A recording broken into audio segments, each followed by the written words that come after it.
Hey, what's up, everybody? A little loud there.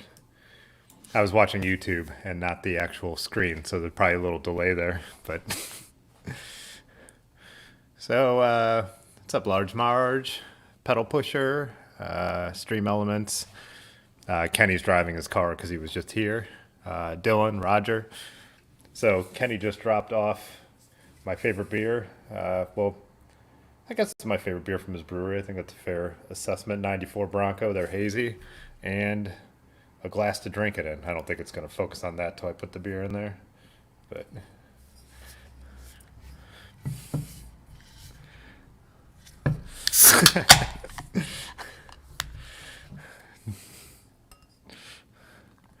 yeah, we can make that robot do whatever you guys want if you have any more ideas.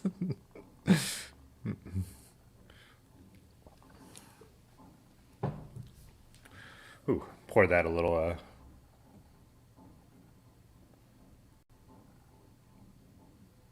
Hey, what's up, Yonda?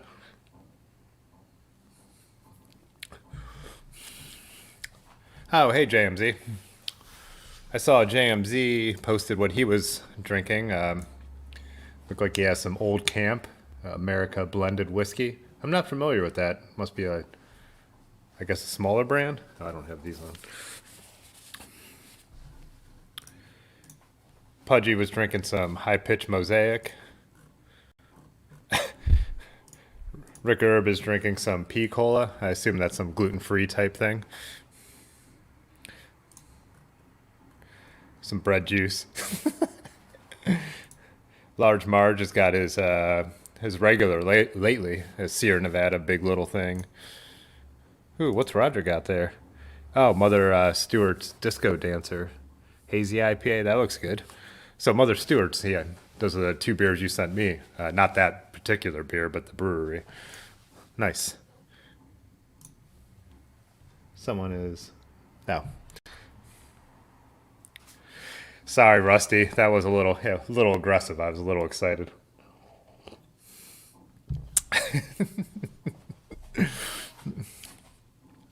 Oh, since Yonda, you're here, or I wonder if Jesus is here too. I had a question for Old Camp is good. A couple of the shop guys, and even maybe I thought Pudgy might know. Uh, that single speed we were working on Tuesday.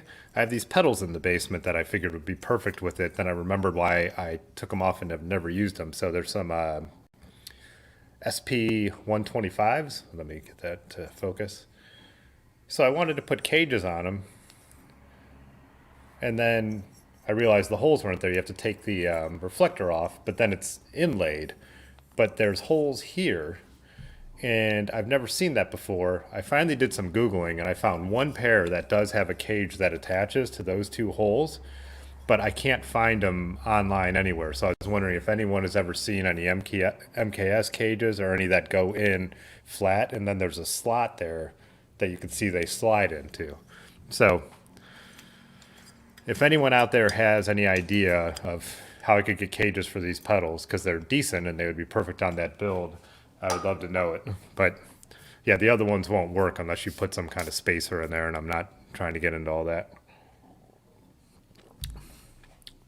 This beer is so good. I need to take it easy. Don't get too crazy. There were some, I saw that, oh yeah, Rusty is in here. It's just posted some pictures of his getting back from his trip, which we were looking at a little bit on Tuesday too.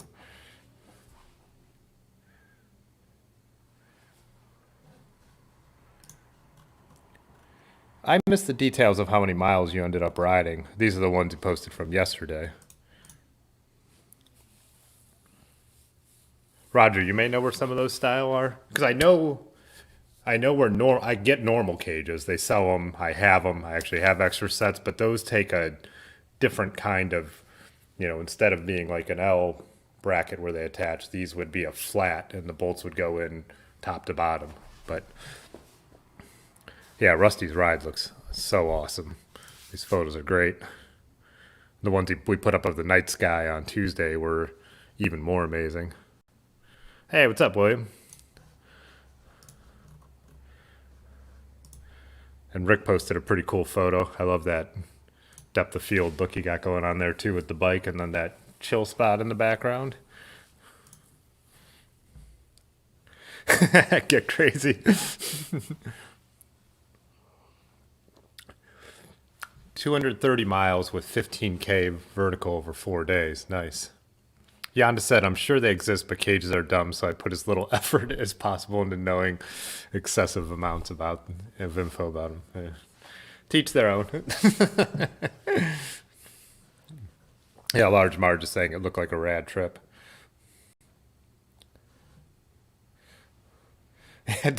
Yeah, we do have to know, did he find the hole?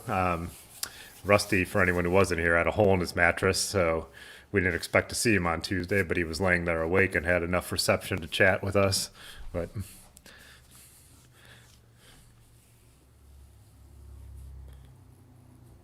thanks, Roger. Yeah, I couldn't, like I said, I found one photo of him. Where did I thought I saved that somewhere. There was one guy on a German website who was selling the whole pedal with the cages, which I obviously don't need. I want to buy some cages just to fit those pedals. I mean, I could obviously buy myself new pedals. Rusty has not found the hole yet. Also, I don't think he's in here yet, but Jesus posted his cargo bike, which looks... So it's a folding cargo bike, it looks like? With what, an internal hub? That's probably so... Yeah, look at that. Interesting.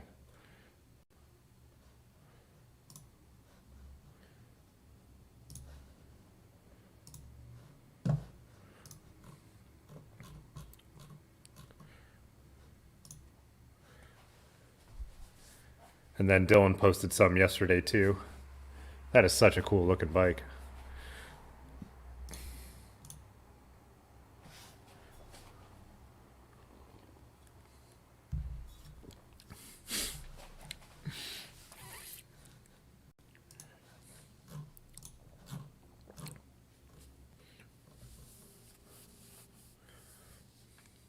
Rick found the hole. That's why he's late.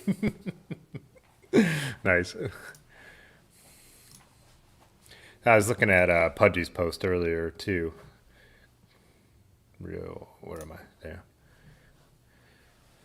So is this what you got, a wolf tooth? That's a new through axle, and then you were saying you don't use the top cat. So is that not a full headset? It's just spacers for a headset. What do you have going? I could ask you in person here in a minute, hopefully, but.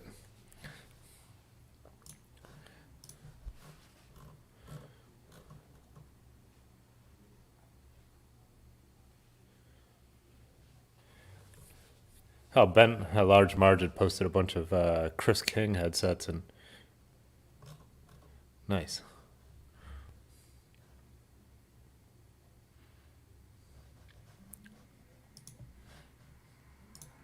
He said Brooks Brothers at the shop today.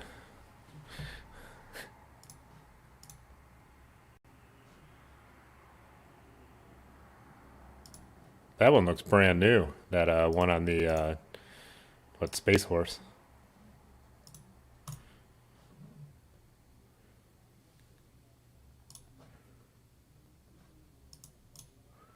Oh, that's nice.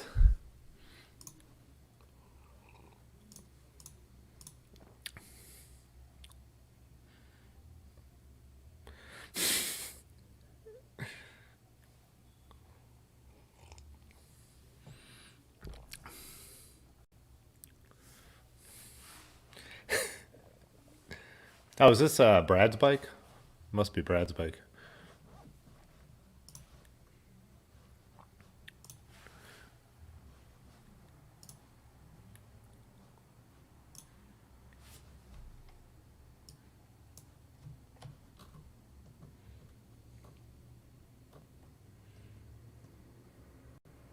That first All City grew on me. When it first came out, I didn't really like the blue and the gray and the angle of the graphics, and now I like it a lot better. That's a pretty sweet one too, so.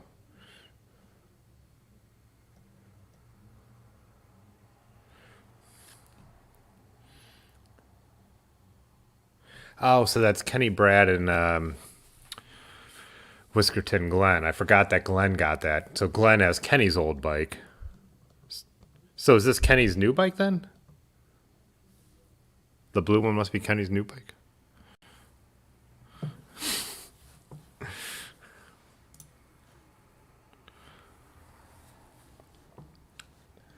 Let's see.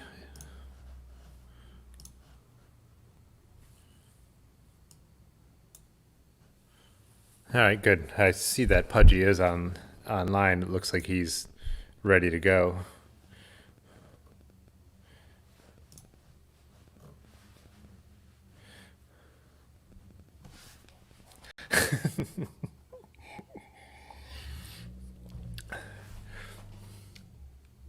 Yeah, our ride on Saturday is going to be interesting. I saw Dylan said that I think what you're going to bail on your overnight. We're about to get some cold weather, so Erin's on the fence whether she's going to ride Road Apple because now it's going to be between 28 and 30. Oh, Yonda said he built the wheels on the blue one. Let's see.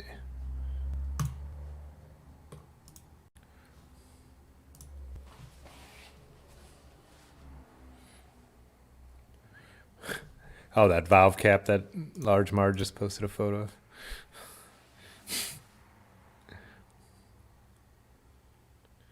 Brad's getting some white industry stuff? Huh.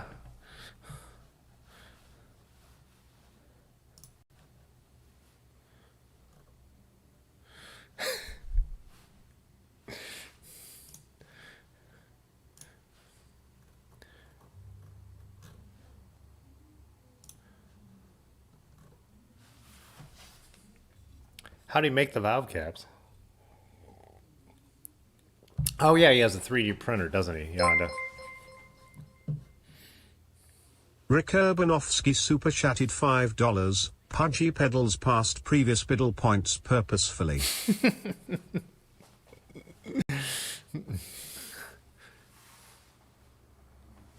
Dylan said moving his overnight trip to the Tuesday and Wednesday when it's in the 60s. Thanks, Rick. Do you guys like the new? I did new graphic and new fonts and everything for the super chats. Also for all the other overlay stuff. Everything was just on the default, so trying to make it a little more customized to our channel. I'll keep playing around with that stuff to make it better and better.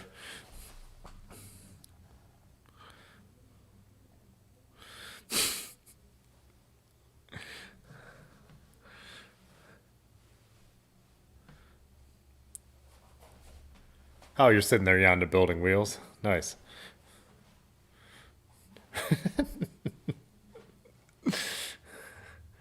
Yeah, prepare you guys self for yeah, I'll get Pudgy going here in a second. So for anyone who doesn't know, me and Pudgy have never actually met in real life. I mean, I could ask him this, but for introduction's sake, I think we met on YouTube because I think he found my videos because Large Marge is in them and Dirty River Bike Shops and some kind of connection through that. But he was like the first one to watch the streams. And when I started doing these streams, it was still nice enough out that it was light and I wasn't very consistent with them. And Large Marge wasn't even always in the chat because he would be out riding after he got off work. But so the early streams were pretty much just me and Pudgy Pedal Pusher talking to each other. A lot about cameras, some about drones, and then a little about cycling. I would basically just show the photos I had taken that week because I didn't know if anyone was even going to be in the chat or the live stream. And then I think I brought up this story once too. Me and Pudgy were just totally nerding out on camera stuff, and it was the first time Erin had ever watched. And then she told me, she was like, your streams are really, really boring. And I was like, well, the two of us who were in there besides you were enjoying them. So that's how we got to know each other, and then he's always been jumping in the stream, so now he's the moderator and the OG. And so let's see if I could pull him up on here if you're live, Pudgy. Whoops, wrong button. Connecting.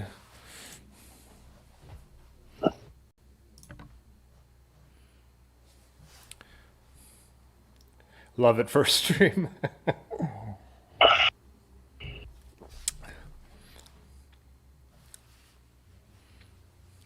There you are. All right, let me switch it over. You ready to go? Can you hear me? Yeah, I can hear you. All right. There we go. We got you live on screen. Everybody else let us know if you could hear him. So I gave you my introduction of you. What? Oh wait, no, I can't hear you. Are you fake talking? Yes. Nice. Got it. Yeah. Well, I gave you the introduction of how I know you. How would you introduce yourself? Well, my name is Ben. Now, going back to what you were talking about with kind of how we cross paths, I think it was um, myself and Ben had sort of connected through a mutual friend at the time. And then he had tagged you or you had tagged him in a bunch of stuff. And I noticed that you also did photo stuff. And having done that in the past and still occasionally here and there, I think I actually sent you a message a while ago just asking kind of how you brought your gear along with you That's right. on rides and stuff like that, and because it was something that I had thought about, basically running a minimal setup, kind of like what you talked about with taking out the battery grip and running a pancake lens and having it kind of really minimal but still functional. And sounded like we were kind of on the same page there. Yeah, that's right. It's been so long, but I do remember that's our first chatting about that. Yeah, so you did photography work for a while, like paid work. Yeah. So yeah, when I was so I kind of lived all over. Oddly enough, lived in Ohio for I think 7 years now, and that's the longest I've lived somewhere as an adult. It's kind of weird. But anyway, I was in Kentucky for about 3 or 4 years in Lexington, and that's basically what I did while I was there. Shooting events like weddings and stuff like that. Yeah, it was all just freelance stuff. But yeah, it was mostly portrait work, not a lot of product work. And then I did a lot of I did events whenever I could. Um, Probably the most notable, I think I told you about it, was when I shot Steve Martin and his bluegrass band. That was a lot of fun. Um, but otherwise, yeah, it was a lot of weddings and senior pictures and family pictures, things like that. That's right. Yeah, we were looking at the Steve Martin photos because I was like, "That's interesting. You shot that," but I was like, "The news to me is that Steve Martin has a bluegrass Right, band." Yeah. so, right. so also from our from the chats and stuff like that, I've picked up you know little things about your interest in cycling here and there. But it looks like you've done a little bit of everything because I know you've talked seen the pictures of like uh, you're doing the freestyle stuff and then what Right. but then you were also mentioning like full suspension mountain bikes, and I think in one conversation you were talking about how you were actually working for a team as a mechanic for a while. Yeah, so I did a lot of when downhill was kind of it was sort of getting to a stale point. It had kind of gotten in a rut, and then free ride was really taking off. So a lot of people were getting into more of that sort of like North Shore style ladder bridges and stunts, if you will, and then also the drops, and it was also getting into the skate park and street scene, more of kind of a big wheeled BMX type thing, and so that was when I was really active in it. And then I got in a pretty bad wreck, and I got a pretty serious head injury, and so at that point, I had always been a mechanic, um, just for a high school and college job. But at that point, it just made more sense to kind of take a step back from possibly, you know, getting myself in worse shape and doing more of the mechanic side of things. And so that's kind of where that fell into place. Is it just became an easy thing for me just to wrench on the rest of the team's bikes instead of competing with the team at that point. So you were, for those bikes, you were wrenching on people who were doing downhill mountain bike type stuff for like a local shop team, or like what kind of team did I? No, it was so we had it depended on who we had at what event. If it was a local northeastern event, a lot of times I was tied in with a bike manufacturer called Sinister Bikes, and they were kind of a local. I don't know if you've heard of Spooky Bikes, but that was sort of the original one. One of Yeti's original welders from kind of the birth of mountain biking was living out in the Southwest, but then relocated back. He was originally from upstate New York, but relocated back to New England. Started a company called Spooky Bikes, and that ultimately turned into Sinister Bikes. Apparently, New England likes scary bike names because they also have evil bikes and vicious cycles. And anyway, with the local things, a lot of times I did that. If it were like, let's say we were at some Red Bull event, it would be usually whoever knew me if I was there with a company. If they recognize me as a mechanic from events, a lot of times they'd use me if needed. A lot of the like E13 was a very local company to us at the time, and they were still more. E13's changed a lot over the past years. But at that point in time, they were basically chain guides and a couple other small pieces, and then they were also associated with Evil Bikes. And so I knew all those guys because they were local. And then I did quite a bit for Eric, the owner of Deity Components, when they first started. I did a lot of their R&D, and basically he would send me a lot of product to ultimately break, and then I'd send it back to him. Oh, really? So Deity is from New England as well? No, that was just a friend of a friend, kind of set us up, and Eric was out in it was a suburb of Portland, Oregon, called Beaverton, Oregon, and we just kind of hit it off and had a really good just friendship for a long time. I've somewhat lost touch with him and his wife Sadie, but at the time they were out in Oregon, and really hit it off. I think he's down in Idaho now, kind of living the dream, so to speak, just because they've really blown up. Yeah, I've got no personal connection. I have 3 sets of their pedals, so. Yeah, I mean, they didn't have pedals when I was around, but at the time I was also running pedals for a company called NYC Freeride. So a lot of they weren't too particular.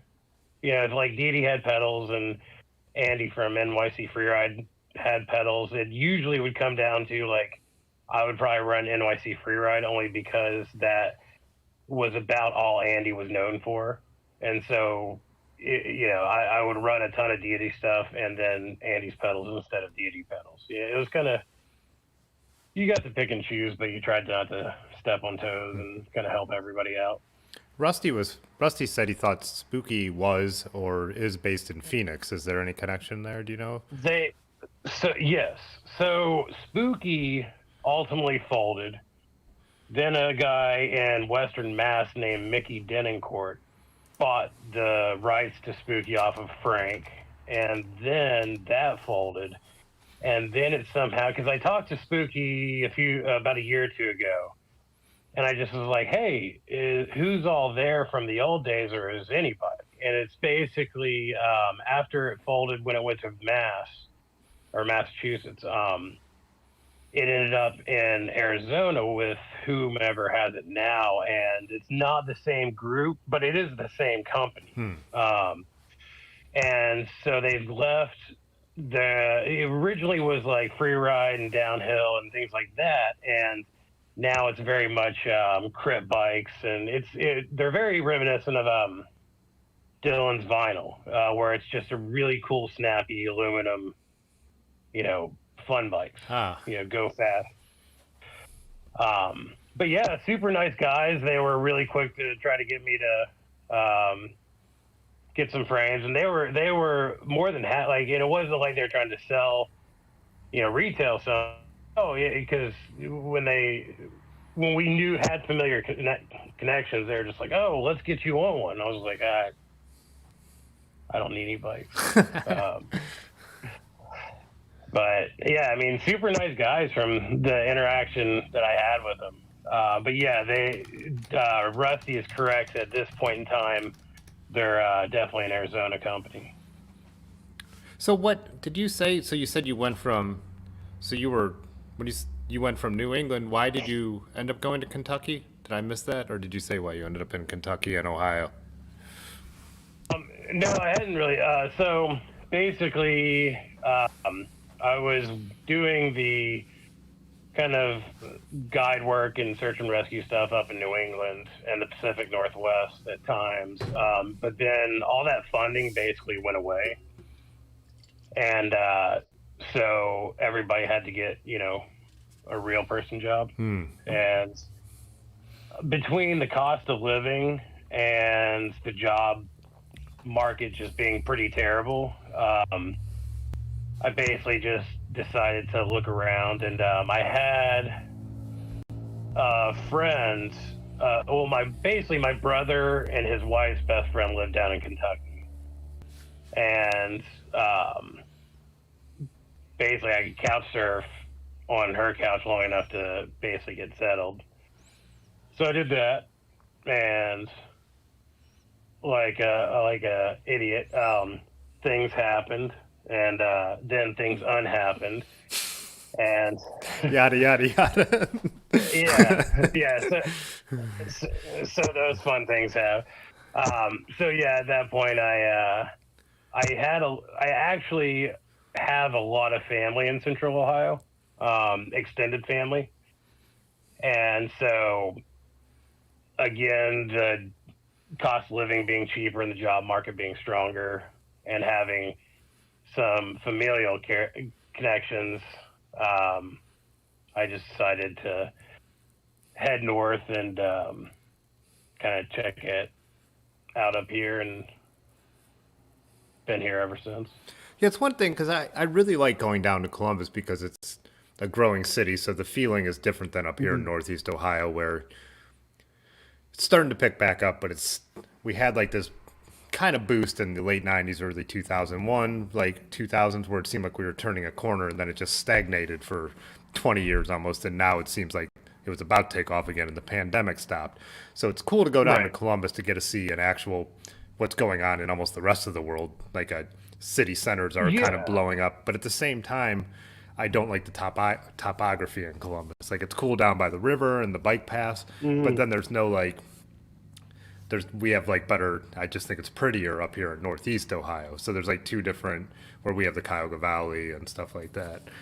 So I wonder if coming from New England, is there any kind of, I mean, it almost has that same kind of sense of it's a kind of a boom town in a way, but then it doesn't have like the beauty of, or even of Lexington, I would say.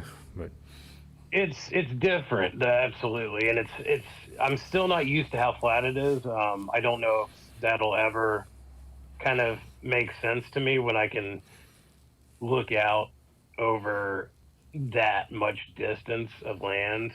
It's unsettling, but it's cool, just because it's so different from what I'm used to. But yeah, I mean, Columbus, I think it's a cool, like, I definitely don't live there on purpose. I mean, I'm not a city guy, but it's cool to get to. The fact that they have a very strong like being from where I am, the one of the few team sports I really am passionate about is hockey.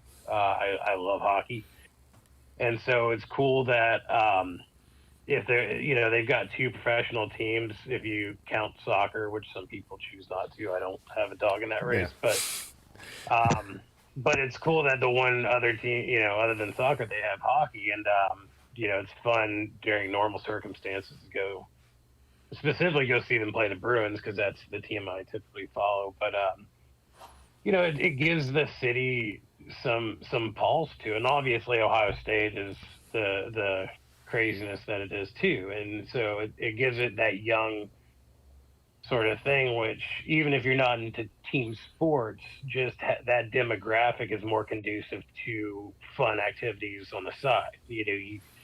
You have a young, active, athletic demographic, you're going to have bike paths, you're going to have, hiking trails, things like that. So it works out ultimately for the best, and it's a cool city. I mean, you can go there and you can, they've got a great art museum, they got a great science museum, they got a lot of really fun stuff. I'm getting shit because people said I'm not talking smack about Columbus. I was saying I like it. I've gone down for years.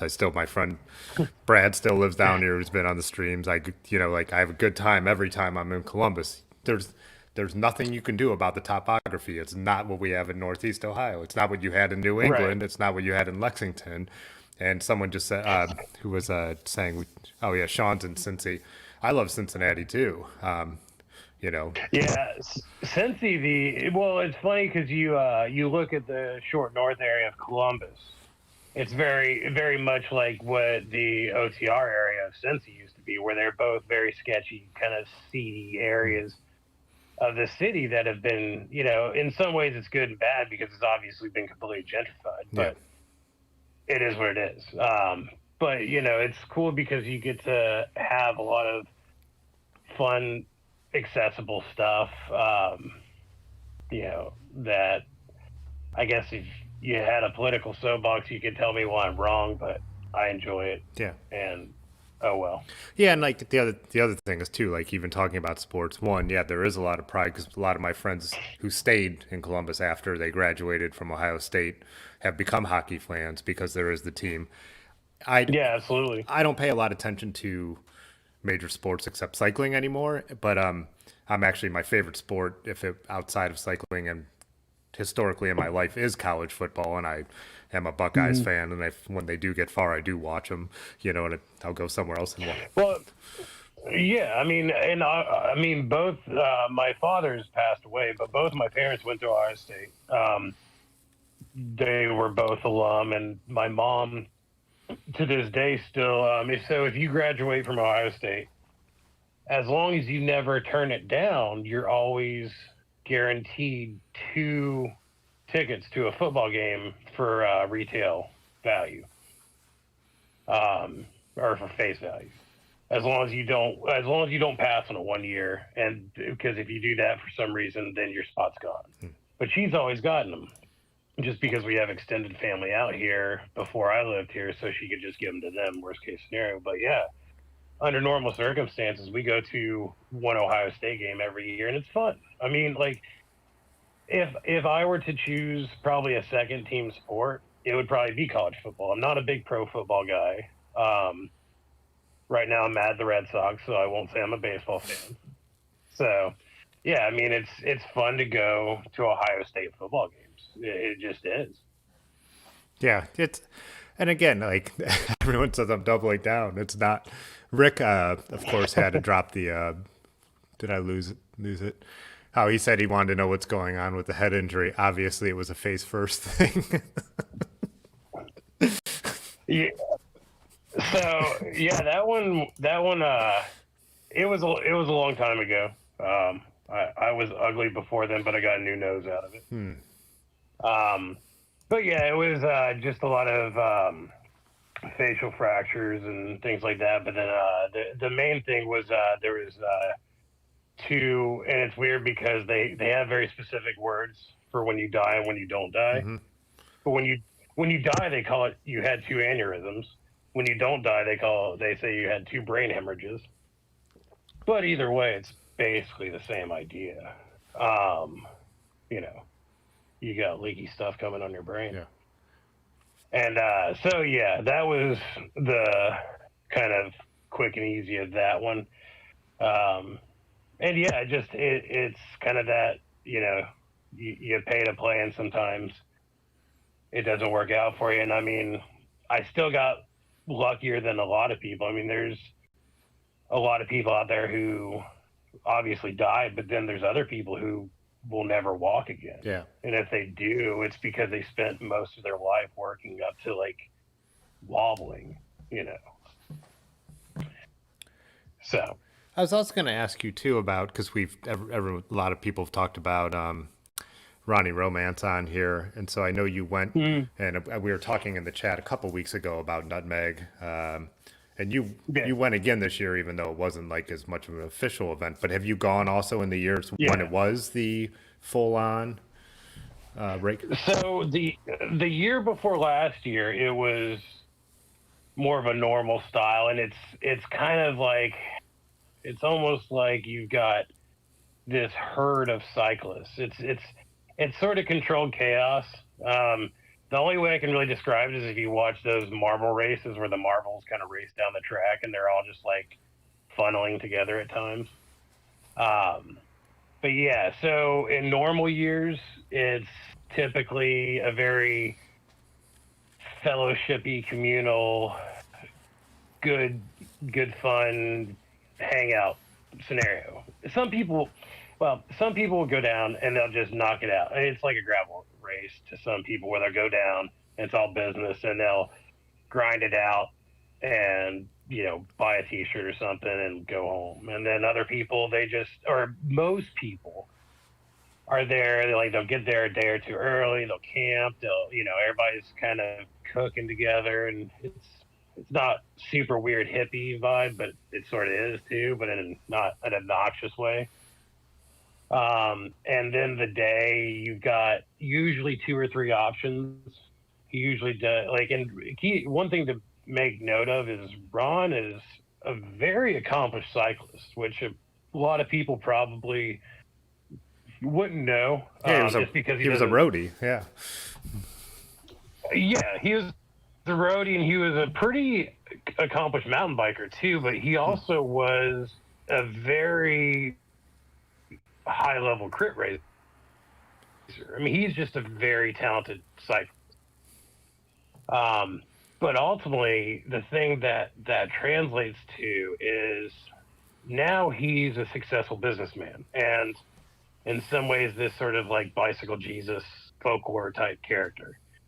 And he's got a lot of time to just run his companies, but then part of that is also just scouting trails. And my best friend for most of my life lives in the town that Nutmeg's in, and Ron knows more of that town than my friend does, and my friend rides always. But just that's what Ron does. Ron's the guy that is really passionate about the rando, bike touring thing. He hates the term bike packing, but it's kind of what he does. Yeah. But it's his thing that makes him sort of like a wizard is he's the guy who has all these cool trails that everybody knows about, but he knows how to connect them all. And that's like, I guess that's something that you can appreciate from doing kind of your routes in Akron, where you know all these kind of routes, but the idea of connecting them to turn into one continuous century without really doing too much on the road is pretty impressive when you can get the layout of the land that good. And that's what he does. Like it's wild. And with Nutmeg, you got a couple options, and he typically has an easy option, and then he typically has a hard option. And the thing about the hard option is, it's a beatdown. I mean, it's fun, but it's one of those things where it's just like you get to a certain point, you're just like, holy crap, just because it's stuff it's crazy climbing and terrain and stuff like that, but it's brutal, but in a fun way Rickerbanovsky because super everybody's kind of in chatted it together. Nobody's taking $5. it serious. When's Pudgy coming And on? This guy is some not of a these wanker. guys are on just super, just heavy clunker type bikes because that's kind of, the scene that they're really into. And they've got, the full baskets and big, rando bags and stuff like that. And so kudos to a lot of those dudes who just send it with those bikes because they do it and they do it really well, but it's really there's obviously a better tool for the job, but that's not the point Yeah. really. But it's a lot of fun. I know Dylan said that he was interested, and I definitely would suggest anybody should go check it out. And the nice thing about it is, you can kind of go whenever, and put the route on your computer or on your phone, and just kind of try it out yourself. And I don't know. For me, Ron's always been super approachable, but it might be he's super popular now, so I don't know. But I mean, if anybody's heading out that way, it wouldn't be too hard to try to hook up with somebody out there. That was free to kind of do a little tour guiding because there's a lot of good folks out there that just like to ride bikes. So while you were talking, because he probably doesn't realize you can't hear him, but Rick super chatted, when's Pudgy coming on? This guy is not a wanker. And then Ben asked, I think with a little bit of sarcasm, does Pudgy have a dream bike? Oddly enough, if the dream bike is not a bear claw. Ah, okay. What's the dream bike? Oh man, for a new, oh man, that'd be tough. But I'd say it would be like a coin toss between. If I were to just go like traditional, normal, almost boring for a dream bike, it'd be a Firefly. But if I got to choose and money wasn't an option, it'd be hard not to do like an Oddity or a Black Sheep. Just because those are they're cool bikes, but then they're also. I'm not familiar. Would these be Oddity and Black Sheep? Would these be like gravel style bikes or these steel bike, carbon bikes? But so they both do a mixture of like kind of rigid, almost crusty looking bikes, and then they also have sort of more traditional gravel bikes, but the lines on them are definitely not traditional. It's almost in their steel or tie is what they work with, but yeah, it's all kind of boutique custom stuff. Like Black Sheep has this it's almost like a cooler Lao fork where it's like a leaf sprung style tie fork, but it's completely different. That might be worth digging up on Instagram. It's Black Sheep bikes. They're in Colorado, but yeah, and yeah, he's got this leaf spring style suspension system that he does on his forks, and it's wild. And then and then Oddity has some boutique stuff, but it's just got some really cool kind of lines to their frame. Oh, it's like an offset. Is that what? Yeah. Where it kicks it out in front, and it's basically just two leaf springs. Yeah, I've never seen one. I've never seen that. Oh, and they have those clunker lines, right? Is that what did you say? Yeah. Yeah. Mm-hmm. Yeah. I think it was either a Stooge cycle or an Oddity that my buddy, the same buddy that lives where Nutmeg happens, is a guy who runs Yellowbird and does all the stitching for Yellowbird. He just did a frame bag for somebody with either a Stooge cycles or an Oddity, I believe, and that was one that had a double top tube sort of set up that. Yeah, to do a frame bag for that, it'd almost have to be custom, and so he was pretty lucky just because the guy told him he wanted a frame bag from him, and in the meantime, just hang on to his bike for a while. So, and he was just like, "Oh yeah, go ride it, go have fun with it." So, my buddy who normally has like a Surly or a Twin 6 Rando now had super boutique oddball bike to go play in the woods on and build a bag for. We when me and Aaron, the drink pick I posted from, was that yesterday? Whatever day was nice here, 2 days ago. We rode out to Magic City Brewing, and there was 3 people on the patio with bikes, which I was surprised by, but because I didn't know them, you know. But Right. one had a Surly, and I didn't know which model, and I wasn't like overboard checking them out. One guy had a mountain bike, whatever, it doesn't matter. I can't remember the brand, but the other person had a bike that looked like a clunker, but it obviously had modern components on it. Now I'm really wondering what it was because that's not something you see very often. So Yeah, and it's kind of a popular thing. If it looked like almost a beach cruiser it did. clunker, there's a good chance it was a company called Sklar, Sklar. They're one of the more popular sort of, I guess, curvy clunkers. And yeah, but there's so much out there now that it's really hard to keep up. Just because it's a hot item right now, and I'm okay with that just because it's a cool scene. Like, it's getting away from sort of the super broy kind of douchey scene of the racer boys. It's kind of just that let's go have fun. Yeah.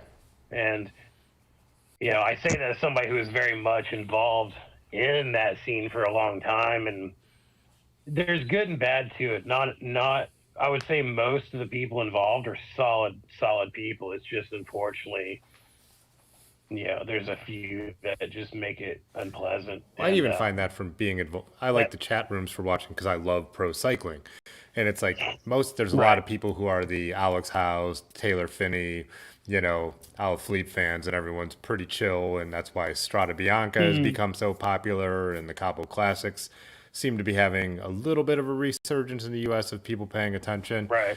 But yeah, at the same time, then you run into the Lance Armstrong, Chach guys who might as well be painting their face at a football game. Like they're better than you, they're tougher than you, they're faster than you. Like. And the weird part about that, I guess, to me, to some degree, is that specifically when you talk about Lance, that became such a pop culture thing that even now, if someone sees like my salsa, that to an average person looks basically like a road bike, and for all they know, it is a road bike, but they immediately want to bring that up, and I'm just like, I forgot that dude was even around. Yeah.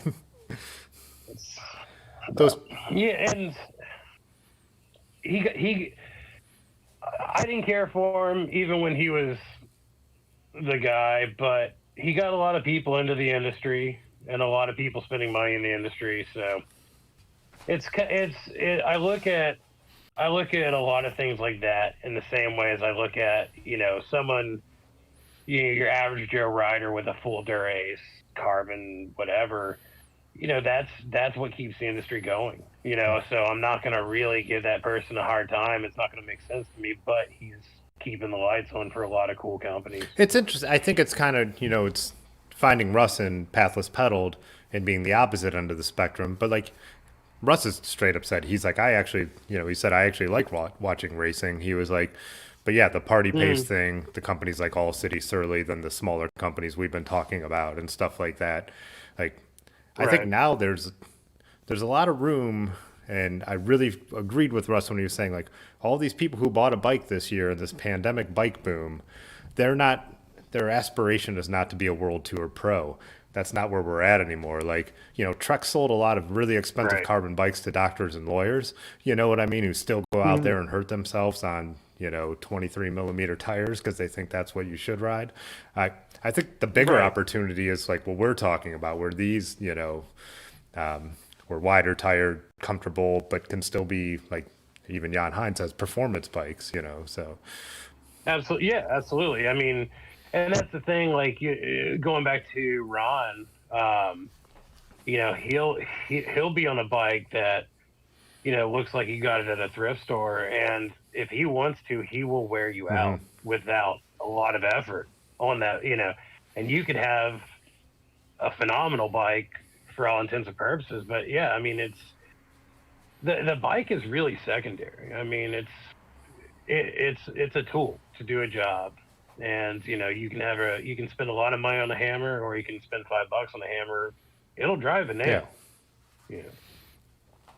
No, it's definitely interesting. I mean, I just, I really do think though that I agree that the industry needs to move beyond just trying to sell things based on the racer because that's, I don't think people are moving up the chain into graduating into a racing road bike anymore. That's some people's path, and that's fine. I have some Yeah. friends who are absolutely doing that. Like a couple guys the first year Right. when they had this Akron Grand Fondo, and a couple friends showed up and they were riding almost kind of like a vintage mountain bike like I used to. They didn't pay any attention, and but now they're doing interval workouts on Zwift. That's totally cool. Like I don't have a problem. And if you aspire to Yeah. have a Cannondale System 6 or a Trek, whatever, Madone, that's fine. But that's Yeah. not the majority of people, and that's not how we keep people interested in cycling. I don't think. Well, and I think the average, bikes are kind of a weird thing because there's a lot of reasons to own a bike. I mean, if you really sit down and think about it, like, it's everything from like I'm poor or don't have a license or got a DUI and I have to get to work or wherever, or I want to be, the most successful racer in the world and everything in between. It's yeah, the whole bike thing is kind of wild because it's it's not it's something that as much as it's evolved, it really hasn't evolved that much if you think about how long we've had bikes. It's something that it's really cool because at the end of the day it's still a very basic thing. It's a chain that pulls a Yeah. wheel.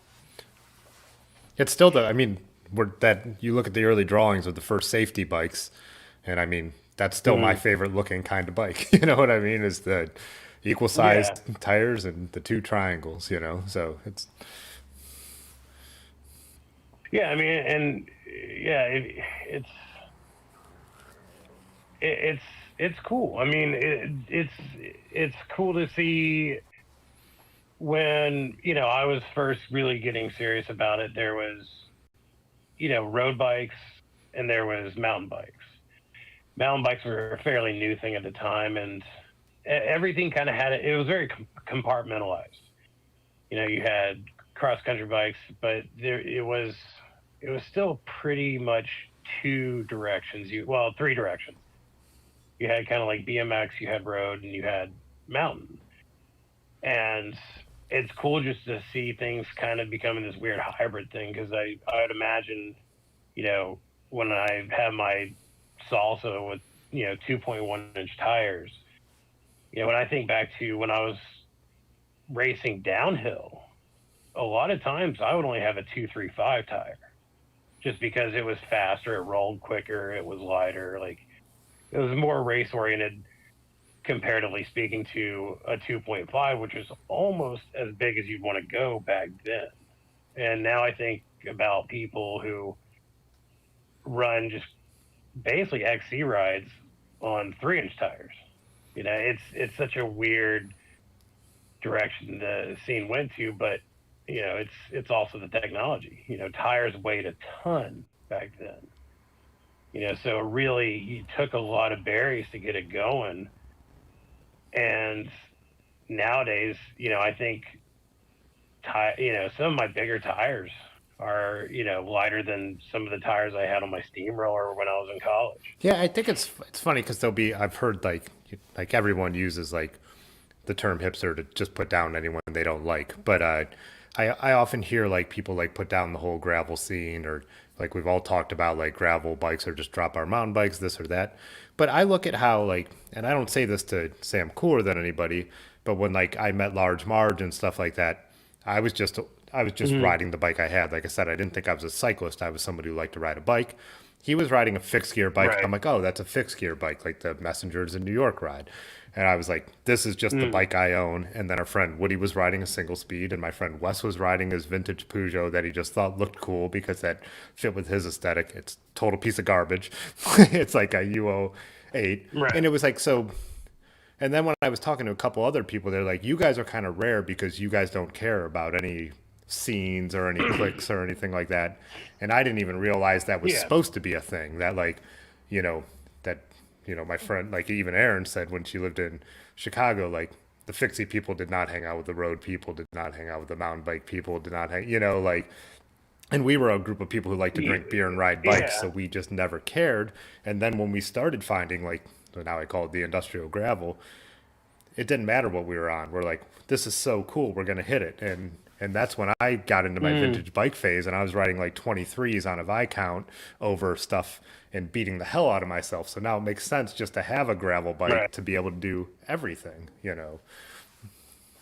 Yeah. Well, and I think there's it kind of goes back to I think maybe the reason why you ride and maybe your just personality in general because I think some people ride to prove something to either themselves or someone else, and that's typically someone who I don't take too seriously. And then other people ride because they genuinely enjoy it and they want to explore and they want to experience something new or different. And I think that's the group of people that I found myself relating to the most, just because it's not about, like, don't get me wrong. Anybody who looks at any of my bikes knows that I'm like a gear dork and I like to, tinker and play and try new stuff and have nice stuff. But at the same time, there's a difference between that and actually thinking that it makes me, you know, a better Hmm. athlete.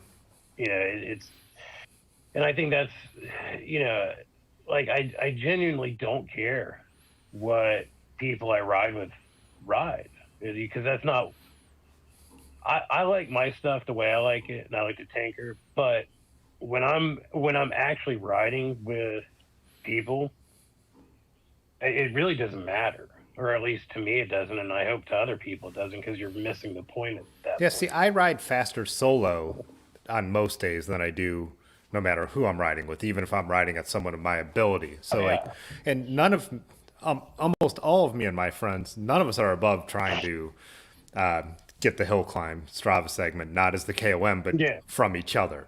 And it's something we rarely actually yeah. talk about out loud, but like there are times when I go out and get one of Large Marge's segments that is in his neighborhood, and I know when he went out the next day and he took it back. But Yeah. so Well, it's that's kind of, it's almost like, that's that sort of camaraderie and ball busting, but on the bike instead. It's not you saying that you're better. It's that playful banter back and forth. And yeah, I mean that's the thing. Like, one of the guys I ride with around here, for the longest time, he was a little company called Wabi, WABI, and it was this little cantilever single speed road bike. And he and I would put tons of miles in, and he'd just be cruising on a single speed, and I'd be on one of my bikes. And at no point did we think any more or less of each other. It was just, it wasn't about that. And that's the reason why I think a lot of us ride is not because of what we ride. It's just the enjoyment of the process. Micah Kraus just commented, "Friendly competition is the best. It's respect." But Micah also, whenever I see his Strava veers into my neighborhood, I'm like, he's out after my chestnut segment or whatever it may be. So, Yeah, see, luckily around me, and granted, I'm not somebody, at least at this point. I mean, maybe down the road I'll change my mind, but I'm not somebody who really goes for too many KOMs. I like to occasionally see if I can break my personal best and stuff like that. But I know for a fact, because I've seen him out there, the guy who has all the local KOMs in this area is definitely a guy who's freaking sandbagging on an e-bike. So those are all not those are all not happening for any of my most friends. of, I mean, even for us around here, like the KOMs we have are like our truly like gnarly terrain ones Yeah, that, just yeah. you So guys. there's one that runs between Akron here and the Cuyahoga Falls along railroad tracks. It's an old access road that probably was tracks, and I have it right now. But it's not because there's not 100 people in this area that couldn't beat me. It's because there's those 100 people don't know that that exists. But so it is like, but in Yeah. general, it's not the KOM we care about, but it's definitely like they're definitely the beating each other. It's like it's not looking at the all Yeah. time, it's looking at the people I follow list on Strava, and that's where Mm, the friendly competition. yeah. Since we have the hills too, so there's some of those steep ramps around town where it's just like, yeah, there's some guys who are like, God, this dude should be probably riding in the World Tour KOM time, and then it's like, what time did Micah just get? Because maybe I could poach that, eventually. So Yeah. Well, and that's sort of where I think Strava is a real. I think that's where Strava gets a lot of hate, and I see why, and that's where I just don't take it serious enough to get upset about it. But I don't use, like, some people really get almost manic and psychologically unhealthy with Strava stuff. It's really weird. And that's, I think it's off-putting for a lot of people with Strava, and understandably so. But I don't even really look at a lot of that stuff unless it's something that, like, if it's something that I know it's one that me and some buddies, kind of like what you're talking about. If it's one that we'll do but really nobody else will do, or even if it's some that anybody does, the only ones I'm gonna, like, kind of look around at are people I know. Otherwise, like, I just don't care if somebody takes, like, if I have a king of the mountain for whatever reason, that's cool. But if somebody takes it, like, that same day, oh yeah, well. I mean, like, if that's the worst part of my day, I've had a I think great there's like a day. You know, I've thought it, about this, and I think there's like a bell curve with Strava. You first get it, and then you're like, everything I'm doing is being logged. And then you're like, and then you start yeah, to see everybody else's number, and then you start to feel that like little sense.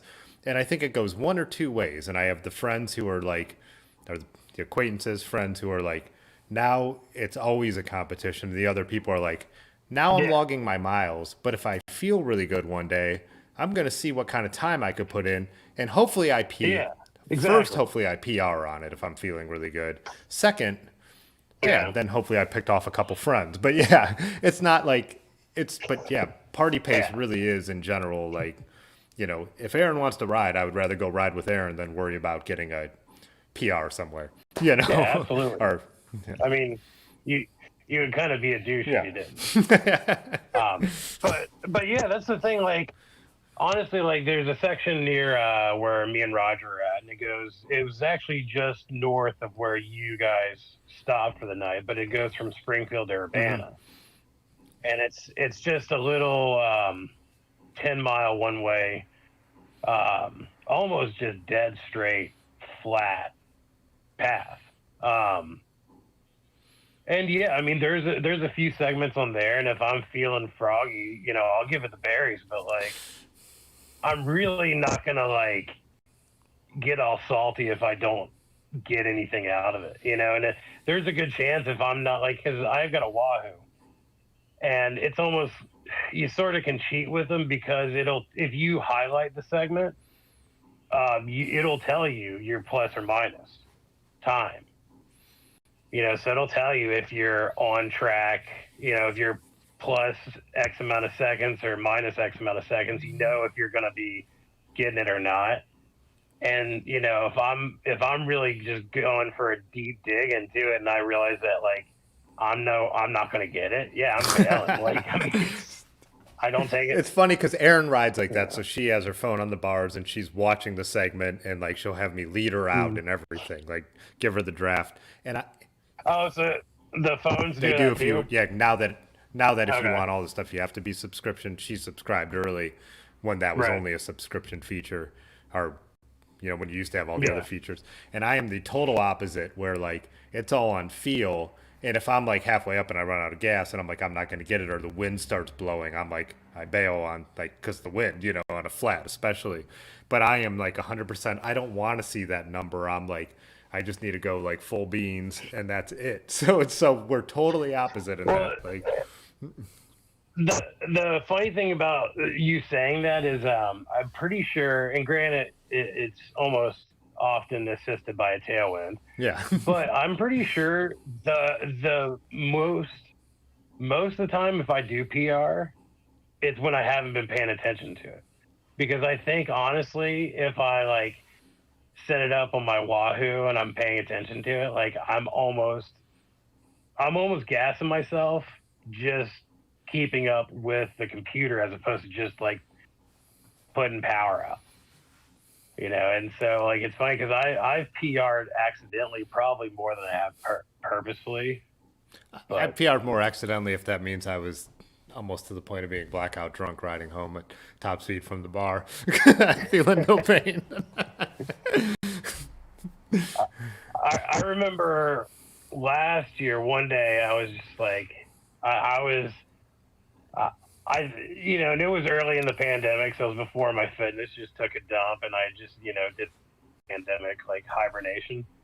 But yeah, like I was just like, man, because I rode all winter right before the pandemic happened, and so coming into the spring, I was feeling real strong and real fit compared to most of the people I rode with because they took the winter off. And I remember I had one day where I was just penning that pass, and I was averaging, and I knew I had a little bit of a well, I had a lot of tailwind, but I knew I had at least a little bit because I was pinning the path at about I was averaging probably about 20 to 23 miles an hour the whole time, and I just remember I got to the end of it before I turned around, just like, man, I feel so good right now, like I feel so strong.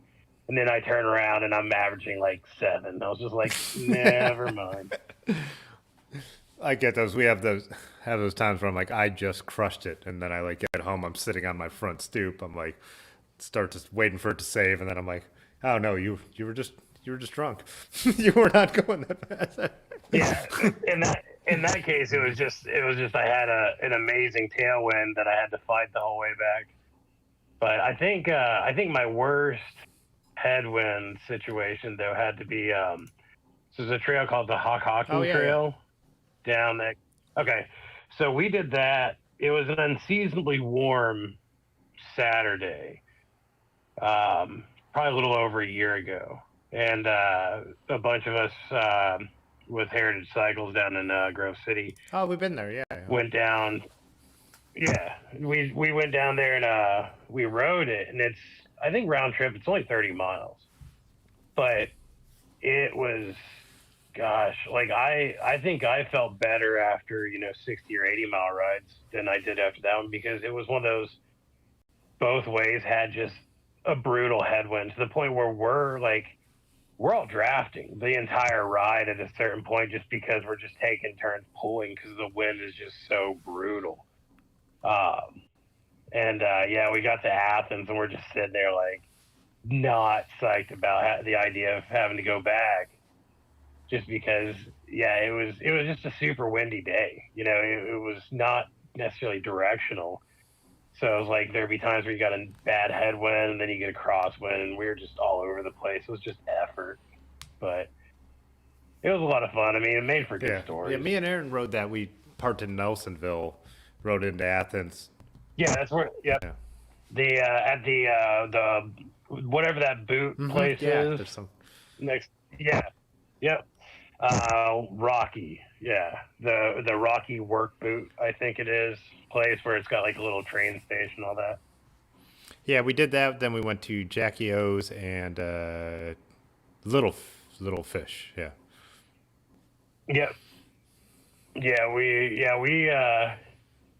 We were there pretty. We got there pretty early, and it was sort of a family friendly thing. So we did the coffee Yeah. shop and stuff. Yeah. We actually.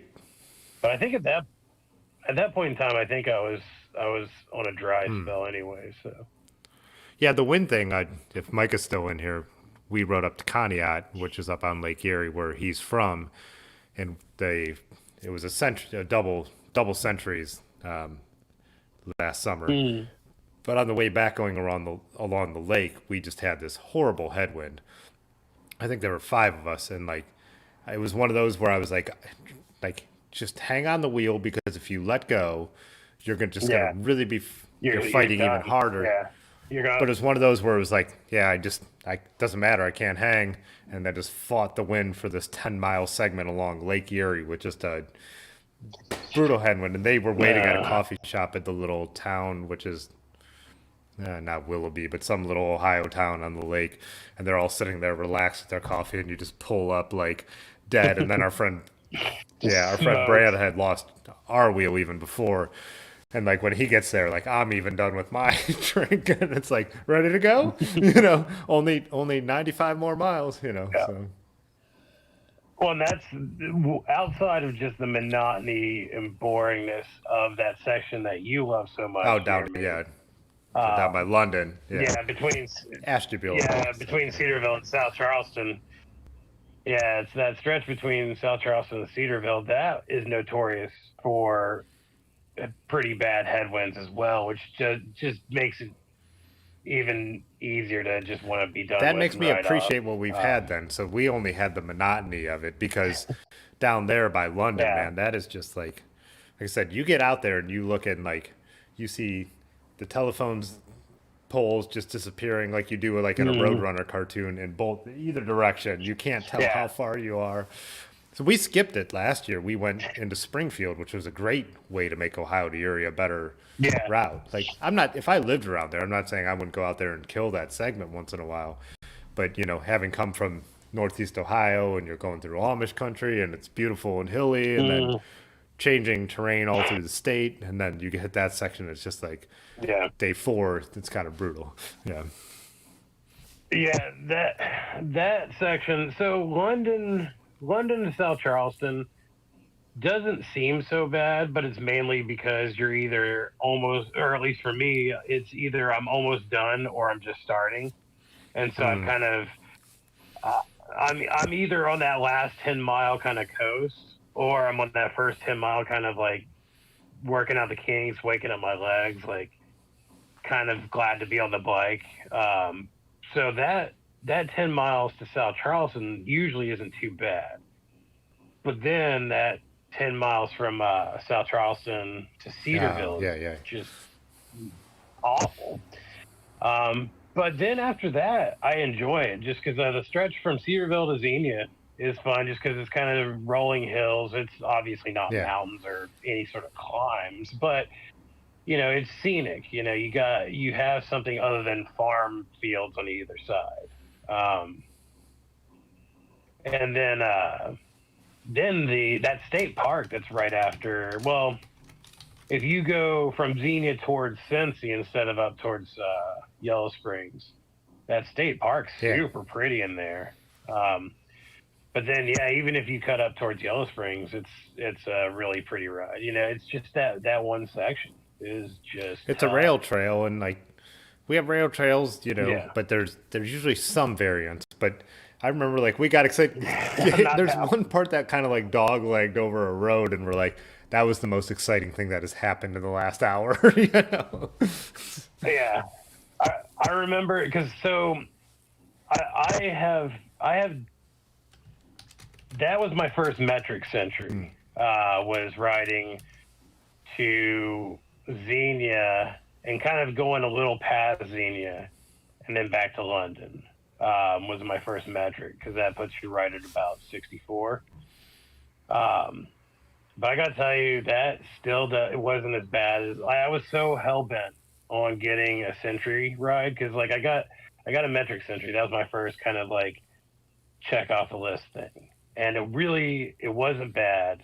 I did it pretty quickly after kind of getting back into riding, and so I was just like, well, I got to get 100 miles now, and I think I chose the worst possible way to do that. And the way I did it, and it's funny because that Relive app, I think Rick occasionally posts it where it just like shows your ride, like in a video. Mhm. So I get post that at some point, but I literally, so that stretch of trail that goes from Urbana to Springfield that I was Yeah. just telling you about, I did that 5 times Oh my back to God, back. Roger just said Spring Five, Valley. Yeah, I did Urbana to Springfield and back 5 times by myself, back to back for my first ever Century ride. And I tell you what, everybody talks about going to sort of that weird dark place after like mile 70. When you and not only that, but What it a was in marathoner March would call hitting the of wall, last. right? Yeah. Yeah, yeah. It was, and not only that, but it was on a overcast, cold March day, and I was by myself. I literally I sagged myself because like I just put everything in my car in the parking lot, and so I literally had no one to talk to. My it was like I tell you what, like I wasn't really into the hard drugs, but my brain went to some weird places on that ride. Yeah, I mean, like I remember at one point, like at a certain point, like I felt just really sad, and I don't know why. And then other times, I kind of like I'd be kind of laughing to myself, like I can't. Yeah, it was luckily it was in March and nobody was dumb enough to be on the trail, or they probably would have called like the health department on me or something. But yeah, I just rode 10 miles on a straight flat path to Springfield, then 10 miles back to Urbana, and just kept doing that until I got to 100. And I wouldn't suggest doing that to get a Century, no matter how The bad first you time want I it. did it, I planned a complete varied route, and it was. Yeah. See, if I were smart, if I had to do it over again, yeah, and I was just impatient. I wanted it so bad, and I had tried for it a few times before, and I was getting super impatient. Well, that day that like my face was literally like frozen, that I posted Yeah. that picture of, like that was the day that I was trying for a Century. Like I was dumb enough to try on that day because I wanted it so bad, and literally everything froze to the point where I couldn't without putting myself in harm's way. But yeah, I tried so many times up to that point. But if I had to do it over again, I think the path I would have done is I would have done London down to Xenia, and then Xenia up to Springfield and back, and that would put me right at 100, and that would have actually Yeah, been wait. enjoyable. Well, I don't want to cut off this conversation, but I don't want you to just get cut like it cuts at the hour mark, and we're about there. So, Oh yeah, so let's sounds wrap it good. up. And so, glad you joined. It was fun. We'll do it again. I think we're like I said. I think we'll circle back around after we get to anyone else who wants to try it out. But yeah, thanks for doing this. It was fun. Yeah, for It was sure. fun to chat. Yeah. No problem. Yeah, for sure.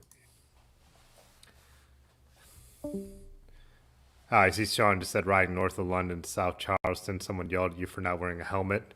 You were like, "Yeah, I put the helmet on my bag for that section." I'm like, I'm not wearing a helmet out there." So, yeah, sorry I didn't get to say hi to some of you guys. So, Pudgy was straight up, and he'll be back in the chat here, I bet. But he was straight up on his phone, so he couldn't see what you guys were saying or anything. So I was trying to relay some of the messages, but also trying not to cut him off. So, you know, yeah, he'll do his cold weather rides. They're nuts. Let's take our usual 2 minute 10 o'clock break. I've got my little cheesy voiceover to thank the members, which I appreciate. Hey, JMZ. I don't know if were you in here earlier? I know we talked in the Discord, but yeah, appreciate the donations as always. So yeah, take a little break. If everyone needs to take a leak and grab another beer, now would be the time.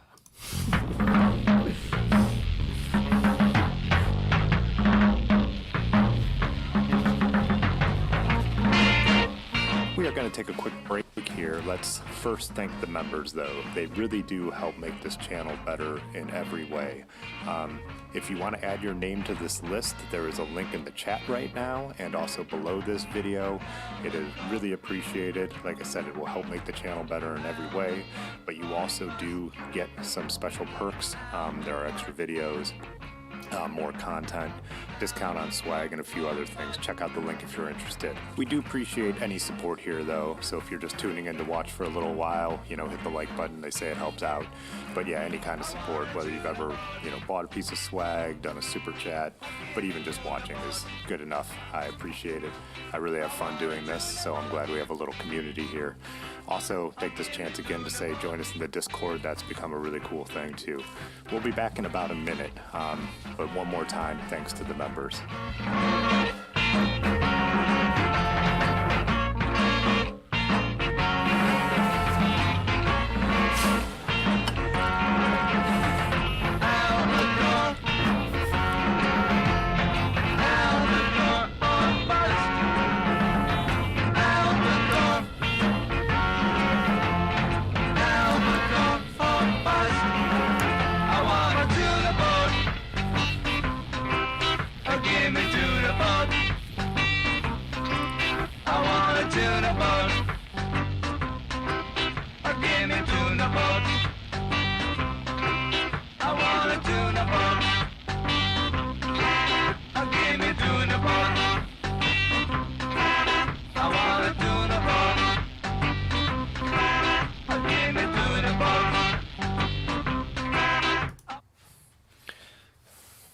Yeah, that was fun. That was a lot of fun. Not the leak I just took. That was just relieving. But yeah, having the chat.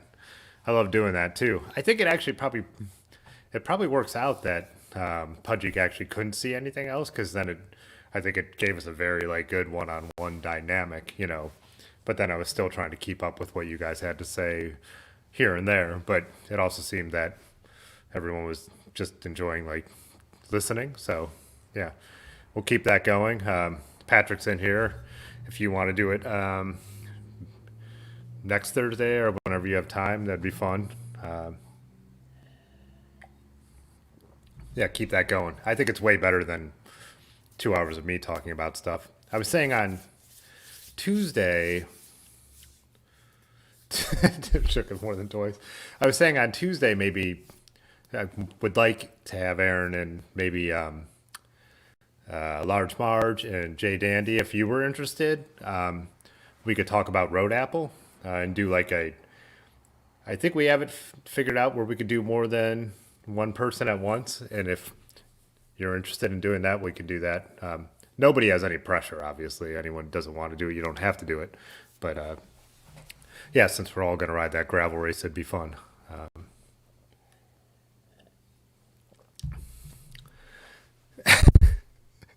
Thanks, Todd. Man. Why does it always have to go like this when my family members jump in here? So, yeah, I'll be interested to see how Road Apple goes. I hope Erin ends up doing it, but also the weather forecast is way harsher, and she has no. She's never ridden in those kind of temperatures. I think 40 is about the coldest she has. So for me, I'm actually happy that originally it was going to start out at 28 and end at 40. I would rather not have the jump. I would rather just be cold. I could ride at 28, 30. I know exactly how to layer and what to take, unzip and take off for stuff like that. But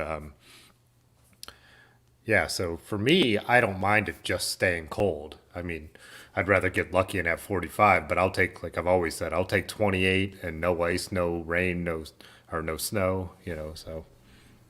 Jay Dandy says need to survive first. Jay Dandy, are you doing I don't think I've ever asked you, are you doing the 42? I think there's 3 levels. There's 25, 42. Me and Large Marge are talking because I think I brought this up before, but Large Marge knows the organizers because he's from Garrettsville, where Road Apple Roubaix starts. And we were a little worried they weren't going to take enough of the precautions, but it turns out we got all our final race instructions. They are taking all the precautions. So there's a staging area, it's a rolling start, 3 minutes apart and stuff like that. It's all masked. There's no after party and stuff like that, which again, it's funny because that's how it should be, and that's how I kind of want it to be for me to participate. But at the same time, it's such a bummer because I think anyone who's done any organized ride or any kind of thing like this, the fun part is then going in and having a beer and telling your war stories and talking to everybody else about what it was like out there. And this one is kind of like one of the earliest rides of the year. So then people you haven't seen all winter, you're reconnecting with, or even last year when me and Large Marge were sitting there, a couple of the Joy Machines guys came over and we were talking to them. Met a couple I didn't know that we had only met on Instagram, just like some of us are just YouTube friends. So oh, you're doing the 25, Jay Dandy. Cool.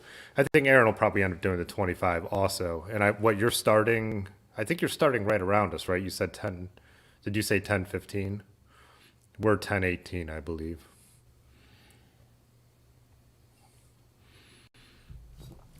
Road Apple is going to thin the herd. Is there another host in the wings? Yeah.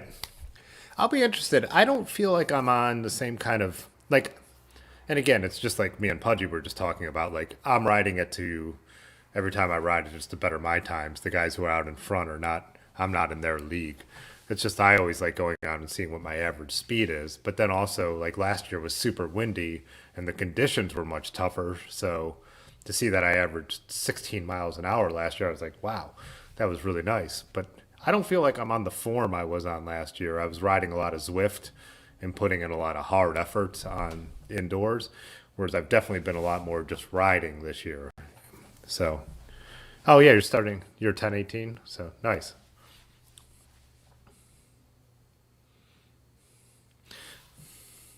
Bean will host.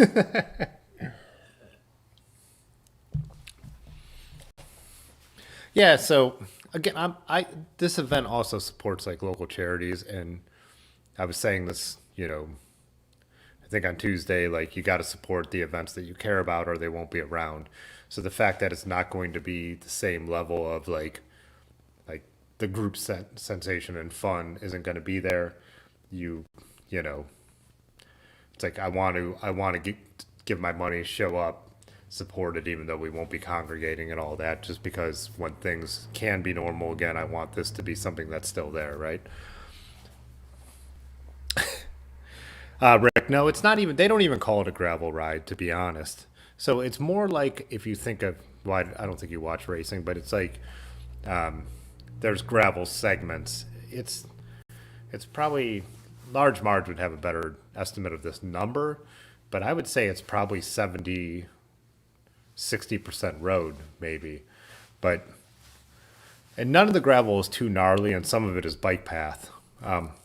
There are a few gravel climbs where you're definitely paying attention to the pothole and all that kind of stuff. So, but yeah, they don't call it a gravel race or anything like that. They've never tried to position it at that. So I've been out. There was out there. I was out there the first year I did it, and one guy's like, "Oh, I'm finally using these gravel tires," and I heard someone say something negatively about this isn't a gravel race, and I'm like, one, it's not technically a race. It's a group event. They say a fondo, but like anything, people you can race it if you want to race it, right? You know.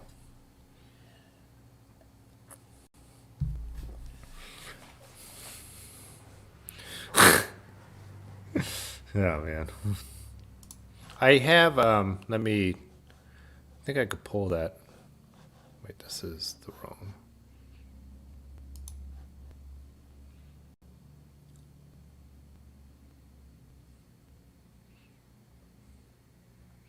The cactus slide at the adult playground. No, that's what I was looking for. Um, I did a YouTube video. I just let my GoPro run on my seat post last year, and then I just cut it all together. But I think I mostly put the gravel bits together, but it would at least give you an idea of the what it does look like.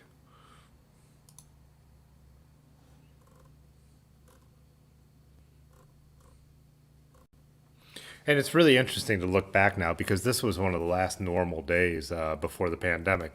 Rode a big group race in the morning, went to a friend's book signing after the after party where me and Ben hung out. I think kind of like hung out longer. Oh, Roger's out. See you, Roger. Thanks for coming by as always, man. Um, yeah, can't wait till we get to actually meet you in person, Roger. But Yeah, so just a jam-packed day of gravel ride, partying at a bar, meeting people from all over, then going to a book signing and an art show. And then they had the Akron Music Awards, which three bands played, and I was photographing that event. It really reminds me, I'm like, oh, that was like the last normal thing we did. It's all been downhill ever since. So,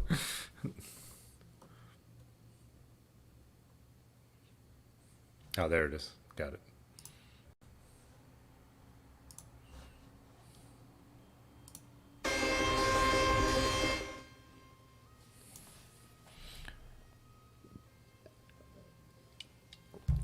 Yeah, me and Large Marge have talked about this too. I was like super paranoid because this is what it looked like here in Cuyahoga Falls. This is right out front of the studio. Then when we got there, it was still cold, but there was no ice on the roads. The drive out was almost all icy roads.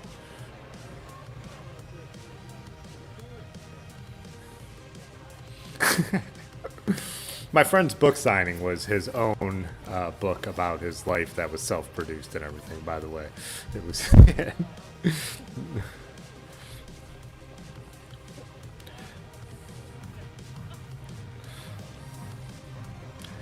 Pudgy's gonna tell me that, and then he's just like, Pudgy's gonna make fun of me for going to a book signing, but this guy is getting free frames and name dropping like deity pedals and stuff as his closest friends, right?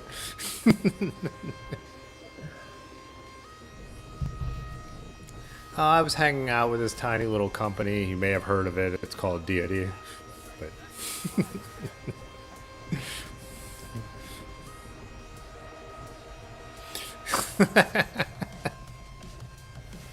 I'll pull up some pictures from this book signing after. My friend Greg would love it to be as big as you're making it out to be.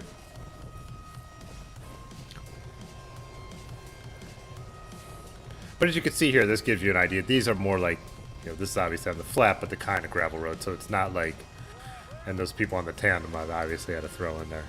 But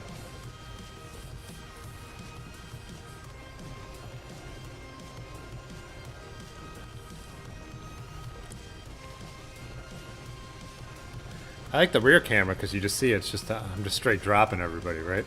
Oh, except on this hill where they're.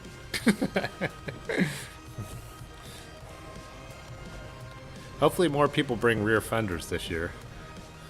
Especially Large Marge, because he was able to draft off me, but I couldn't draft off him.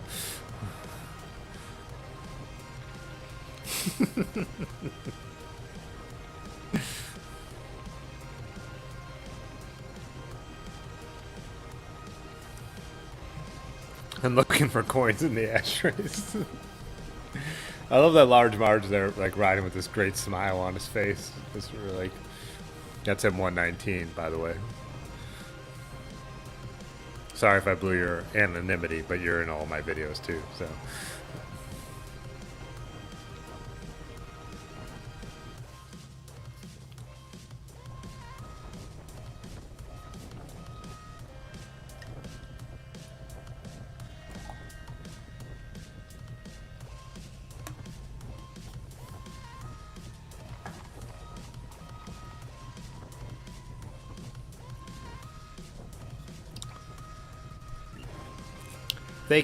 Todd, I don't know if they ended up selling it out, but they capped it at 400 for the pandemic regulations, and then we're starting in waves of 3 minutes. So there's like a holding area. You move mass to the start line. You roll out. They're still chip timing it and everything, so your overall time will exist. And then there's KOM climbs that they'll put, but yeah, they capped it at 400.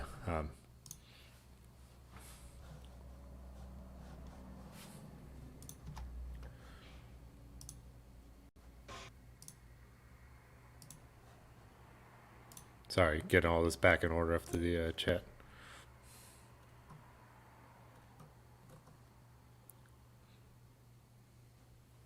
Oh, Rusty posted where he was drinking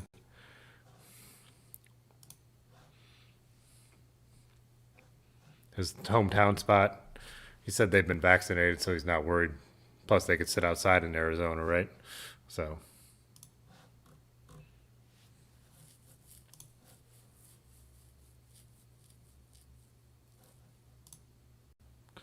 Large Marge checked the Strava to see if the person who had posted who was out riding last night at the same time as us. No, that's not. They were on a black one with. Huh? Was it flat bar? No, it wasn't a single speed. No, so that's not the same person. I know. Yeah, you look at those crowds now. You look at all of us hanging out there like together. It's just it's so weird to look at, right? Like the Facebook memory thing till now to this point because it's not the pandemic time yet. Yeah, Facebook shows you your memories each day if you're on there and you check them, and it's like, yeah, it's so weird still being among all these crowds and everything. How did Rusty get vaccinated? Mental illness waiver, man. Rick is brutal.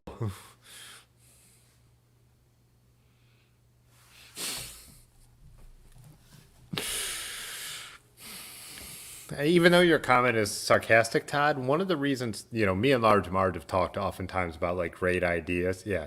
Thanks, Dylan. Yeah. That's an older brother for you. If he was, this is the guy who gave me, head noogies. Think of the older brother in Goonies. That's my brother. But me and Large Marge have also talked about a lot of like ideas that we have, like how Pittsburgh has their hill climb thing, and we're like, man, we could do one of those in Akron because we have all these super steep, cool gradients. But then we're like, we don't want to be the ones to organize an event and deal with all that BS. We want to be the guys who just get to show up and ride the event and then drink beer after. So it's a different mentality. I think this is why this suits me because I've done a lot to figure this stuff out, but I could still, kind of hang out and chat. It's not overwhelming. So,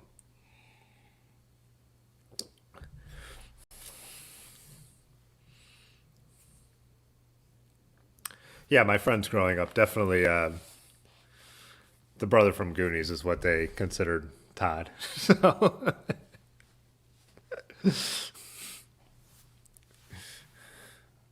yeah, Dylan. All right, man.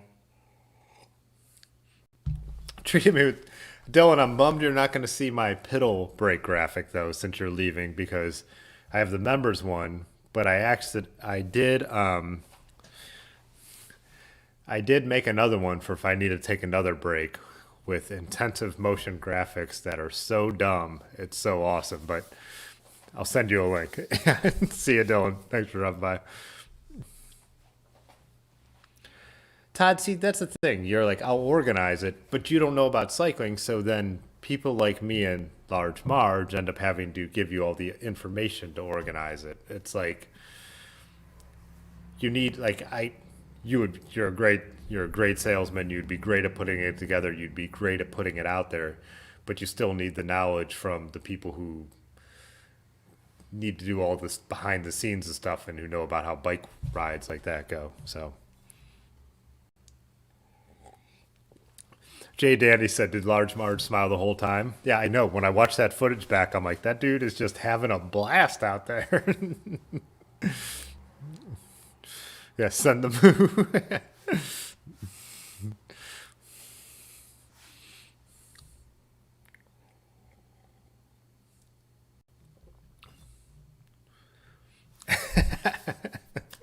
reading Pudgy's comment about Rick and him could host it. Yeah, I know. Well, so now that Rick has got his the stream thing down, I think that will be a night we need to have a I could just be the moderator. It'll be it'll be like a presidential debate where I'll just be in the corner and I could put Rick and Pudgy up there and we could have those two just like everybody else. You ask the questions and then I just moderate the the debate between these two. That'll be a. I think that's actually already a thing, and I'm going to mark that down.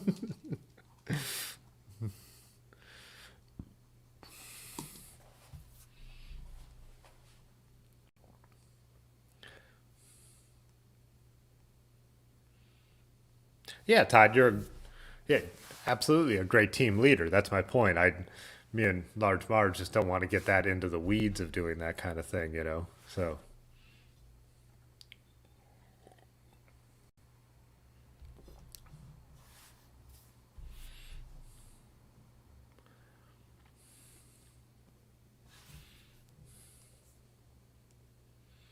Weird. Is this happening to you guys? So I could see my brother's last comment on the overlay, but not in the actual chat. How did that happen?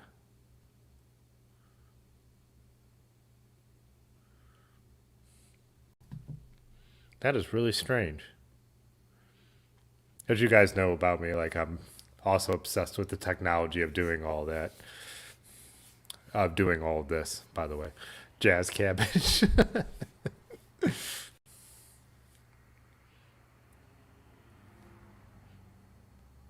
Huh. I can't figure that one out.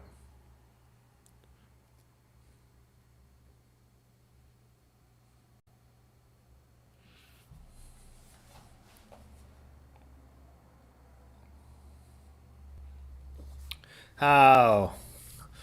Well, sorry, Todd. But good night. Tell Amy good night.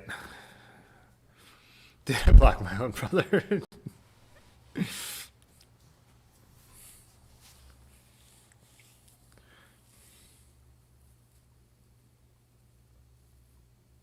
Oh, I might have it in top. You're right. I do have it in top chat. I got it. Whoops. Sorry, guys. Sorry if I missed anything tonight because I did. I usually change that from top chat to live chat right when I turn it on. Um, so the actual chat that you guys are talking in, it has. If you look, there's the option. Whoops. So I So Google, YouTube also deemed my brother's comment not important enough for me to see. So that's funny.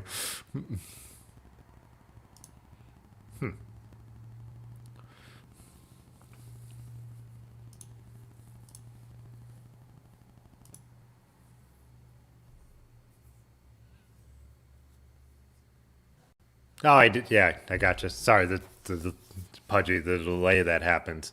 Like I said, I usually that's something I do right away, so I don't miss anything. And tonight just forgot about it. Probably because I was so nervous about talking to the legend that is Pudgy Pedal Pusher.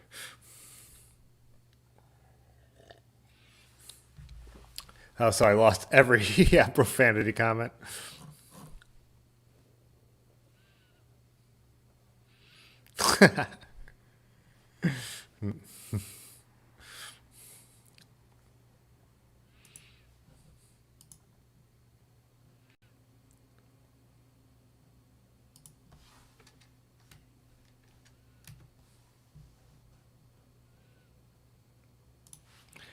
Wow, Angel coming in here dropping like a serious question.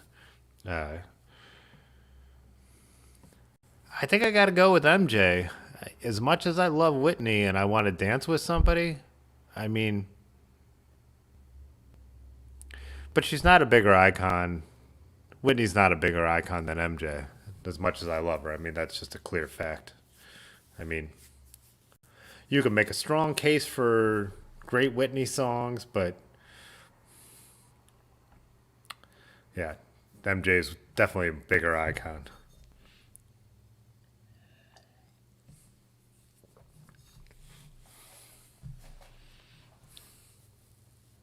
There's got to be some kind of legend emoji, right? Oh, speaking of the emoji thing, so I dropped Yonda, Rick, Patty in here. I get seven. The amount of emojis it gives me is uh, is based on how many members we have. So everybody should become a member. Whatever. Just kidding. But I figured I'd just rotate them through the stuff we have over on the Discord, so I could so now I have Yonda, but then I think Dylan's not here anymore. But like next week we'll add Dylan, and I'm able to change them, but I'm just limited to that overall seven amount. And I think it told me when I get to 15 or whatever, then I get nine or so.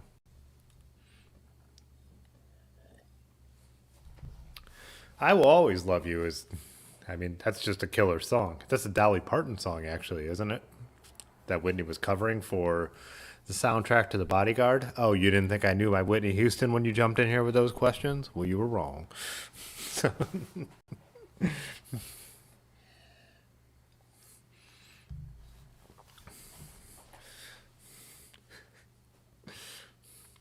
Actually, it is a Dolly Parton song. That's right. I mean, the best Whitney Houston song is "I Want to Dance with Somebody," and there's no debate about that. By the way. Oh, Yanda just realized that was his own emoji. Um, but yeah, "I Want to Dance with Somebody" is the best Whitney Houston song. But I still don't think, if we want to get crazy, is that Billie Jean? Has that sold even anywhere near what Thriller sold? I don't think so. I want to feel the heat with somebody. Yeah, that's. And then they break it down at the end with the "Don't you want to dance? Say you want to dance." I mean, come on. But yeah, that's still not MJ. It's still not MJ level. Wow. I think I think you guys are going to get treated to my new piddle break because I think I already got to take another piddle break. So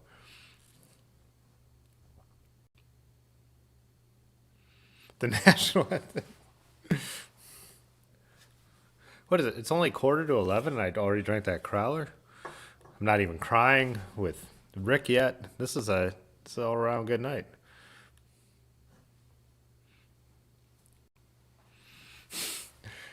Let's do it. Let's piddle break. I think I'm gonna grab another beer and then we'll finish strong, right? All right, be right back.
Can you believe that?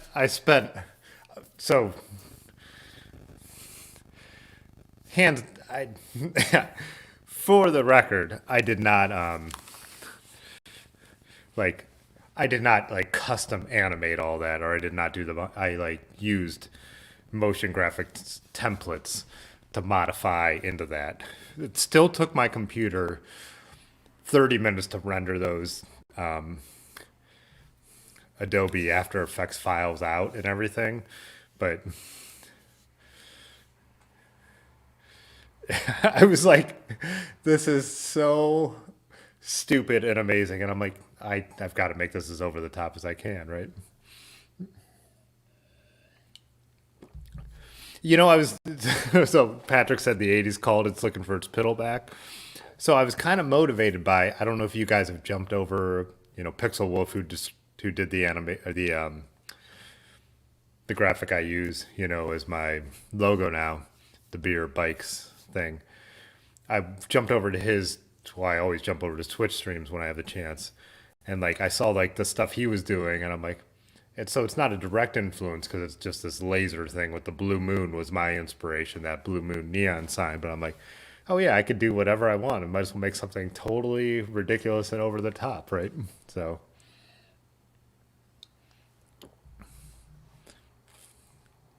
Pudgy, you got Google moderated? What happened? What did it say? It didn't tell me you moder. I don't have any moderation turned on. So,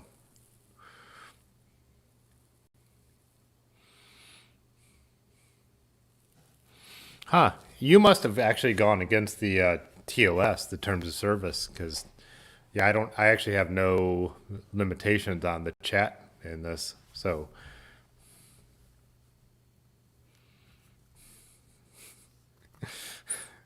Rick said, "Can you change it from live chat to liver chat?"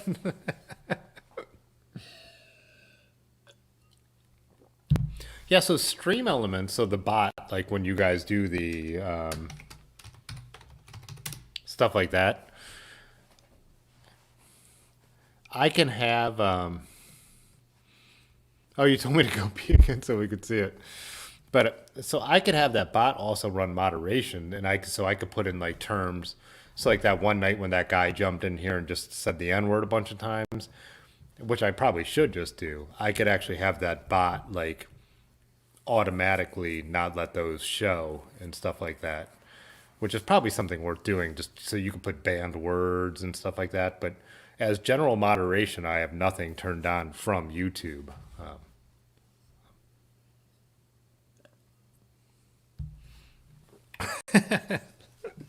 Live and Liver with Rick Urbanowski. Liver, laugh, love. That's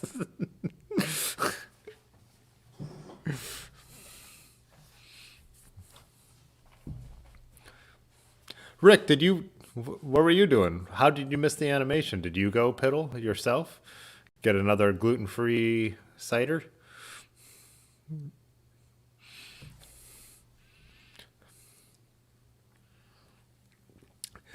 I mean, are we down with this Rick and Pudgy at the same time chat, or are they actually just going to get along and it's going to ruin the whole dynamic? So, that's definitely a something we all have to consider before we, get what we wish for. So,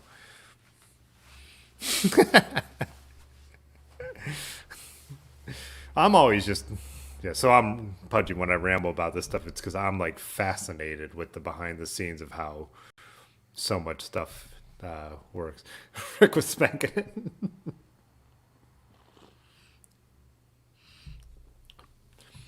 I think we should come up with some more. I don't. I'm trying to think if any of the commands, like so, like the piddle one is obviously just funny, and but like if there's anything that would be useful, because that chatbot. So like that comes more from the Twitch world. I think I brought this up before, but so like if Terry B's riding his bike, and someone wants to know like what his gear list for streaming is, they could do like exclamation point gear or what he's riding exclamation point bike. So with me in this stagnant environment, I'm not sure if any of those things make sense. But if you guys think that something makes sense to add, let me know because I could make that bot say whatever we wanted to or drop a link to whatever we wanted to. So not sure. There might be even like some photo stuff. So when we're talking about like right now it happens to be Road Apple Roubaix, but that it could like it could do things, whatever. You get it.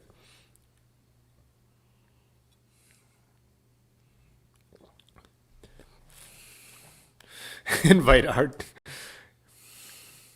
Oh yeah, Yonda. I haven't talked to you. Oh, beer tells you what beer I'm drinking. Yeah, too much talking, Dolly. Yonda, when is your we talked about you were going to do a live event and you needed a little bit of help with that. So yeah, talk about that. But also we could do one of these if you want to come on. I think I think if I have Yonda on, it would just be like Ask Yonda night because he's a lot like Pudgy. I just saw that, man. Yonda's kind of an encyclopedia of bicycle knowledge, so it could just be like ask a mechanic night.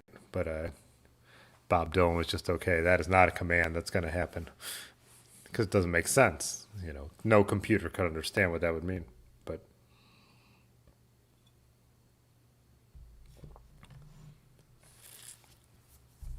Who else haven't we had on? So, got Patrick, Yonda, Jay Dandy.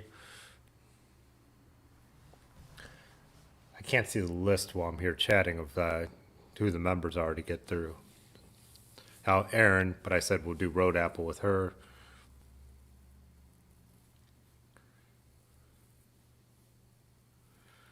Wait, I just saw him. I did just see. We could pull this up.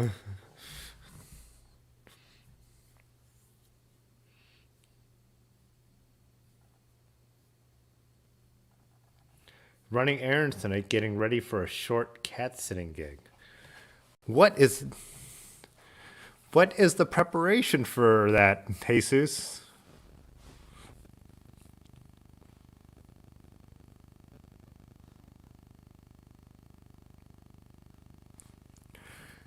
Yeah, well, we haven't actually. So C Staten is commenting in the Discord too, but we haven't seen him out here in the live stream tonight either, too. See, that doesn't work though because Jesus is actually Jesus and not the Jesus. But so his little drawing of himself. So in the Discord, I was looking at where did he drop the link to the bike shop for us? Was that in the just chatting?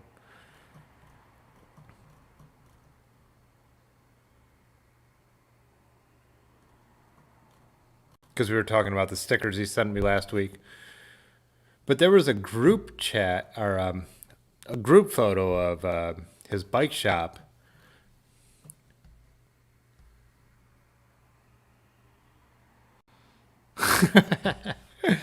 And there was the one guy standing in there with the exact beanie, and I'm like, oh, that's got to be Jesus in real life. I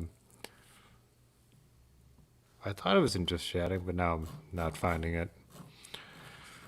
Too much going on while I'm streaming to you.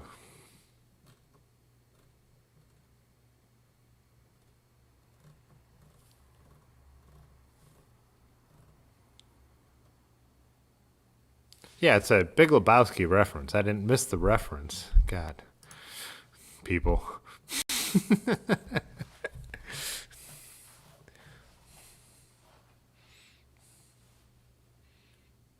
I just can't. Sometimes with all the channels we have on the Discord, I can't remember where we all posted stuff.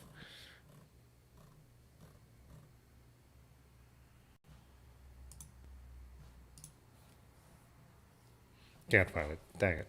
Yeah. But there was a great group photo that looks exactly like his cartoon drawing. It's kind of like what Pixel Wolf did for me. So.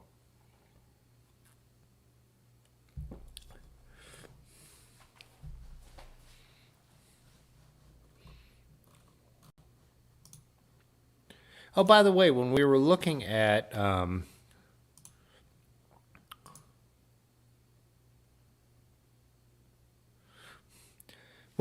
Black Sheep and I pulled them up, it made me forget about what the other brand you were talking about, Pudgy. So when we were talking about your dream bikes, what was the name of the other brand? So I could pull up some photos of that. Rick said he thought it was a Whitney Houston lyric. Nice.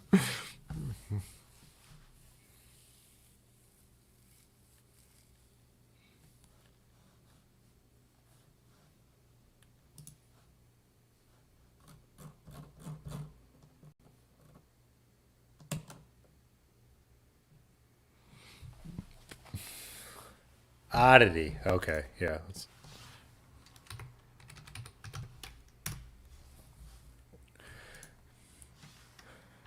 I did a classic like parent Google thing here, which I've done before, as you guys know, when we're all trying to chat and I've had a few drinks. But I just typed in oddity, like that's not going to bring up 10 million.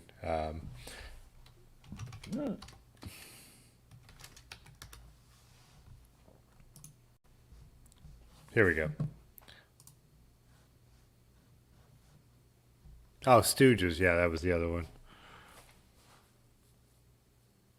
Oh, so they have like a very curvy, like clunker type vibe too, huh? Let's see. Do they have some images of the bikes? Oh, frames. Yeah, there we go.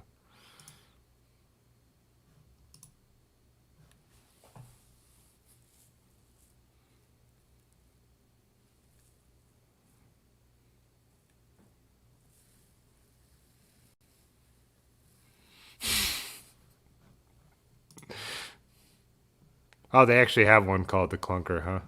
Oh, Crunker.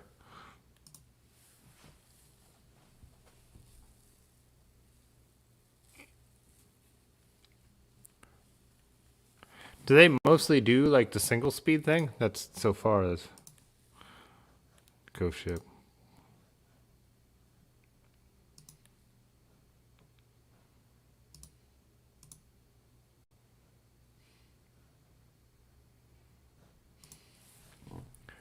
Oh, there they put gears on that one. Yeah, those are cool.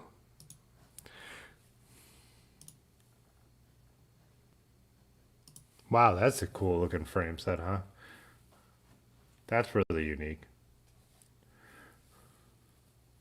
Like I've always said, I am a classic. I like a classic steel triangle, but I still like something different. Like, oh, look at that. That is a beefy.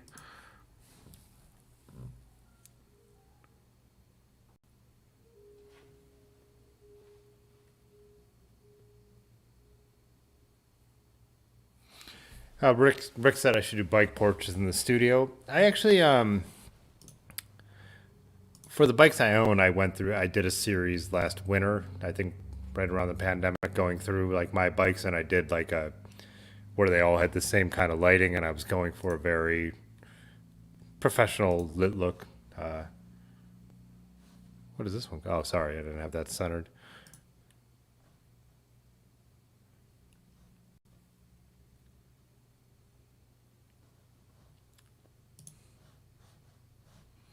I'll pull that up next week. Uh,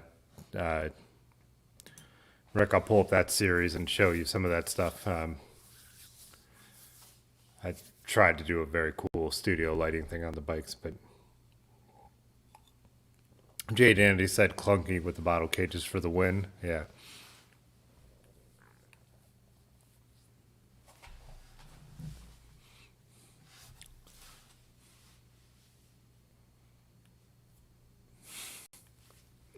Yeah, those are cool. Then what was the other one? So you said Oddity and where were we?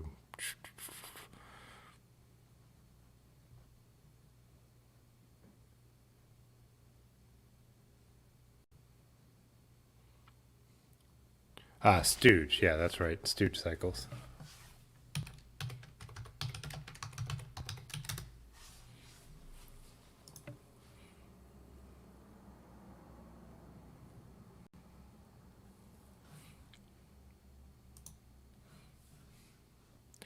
Oh, so Stooge is the one you were mentioning. I think you were saying they're a little more like an All City or the Surly side of things. Maybe. Oh, the double top tube one. There you go. Wow, look at that fork. All right, let's stop them from scrolling and let's look at them on our own terms.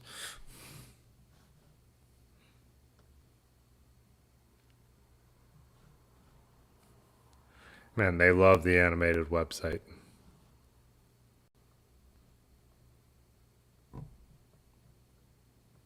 Oh, we'll let them scroll through there for a second.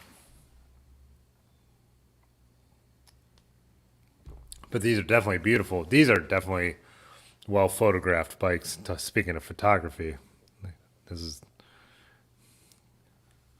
as a I guess a professional. I'm allowed to say that. That's what I do for a living. Yeah, I really like these shots.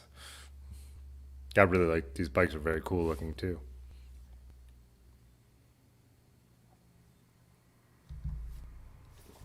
Who are you talking about, Yonda? Who are you talking shit about now?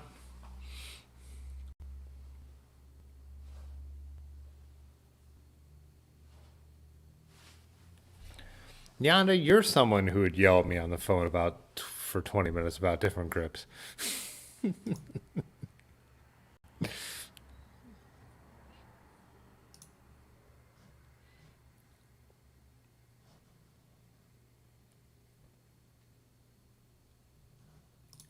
Yeah, that's kind of like the dirt bomb is kind of like a classic clunker, huh? How about that double crown fork is really cool. I really like that.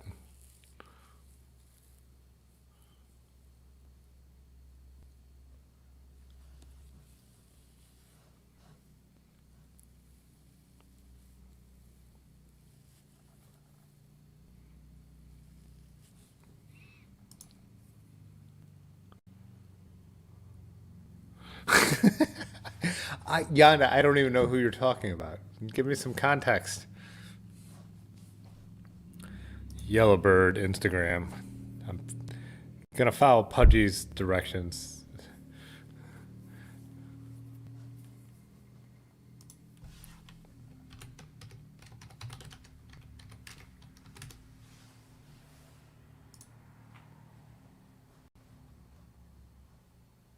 Oh yeah, I got it.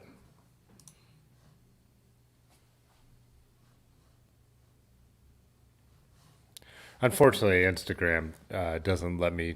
I have no way to make this any bigger. I don't believe. Oh, I guess I could just enlarge the window.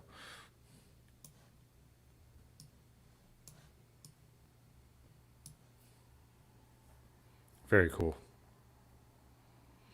You got to pay for the privilege. You're right. Your name's in a color for a reason. Jones Bikes. All right, gotcha. You do pay for this privilege. You are recognized.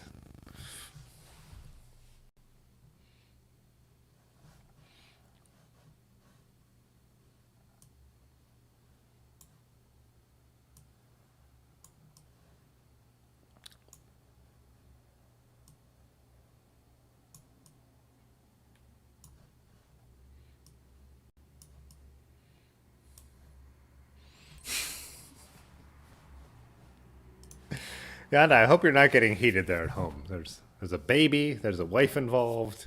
Let's everybody take a deep breath.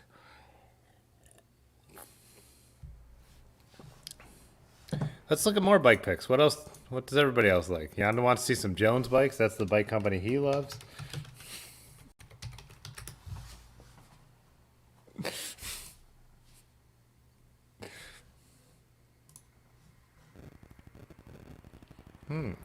The high performance bicycle, comfortable and efficient. Oh, this is right up my alley. Yeah. Ooh, they lay them down. They keep the derailleur up. That looks good. Can't be mad about that.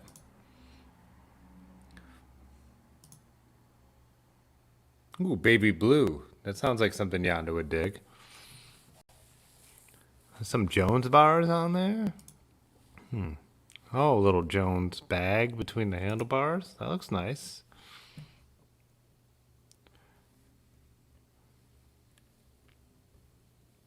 Look at all these things.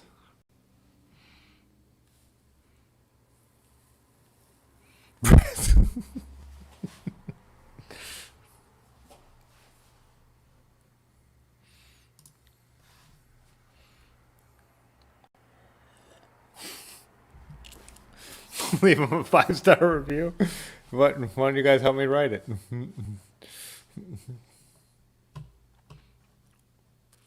Customer gallery. Let's see their. Well, here we go. There's their customer gallery.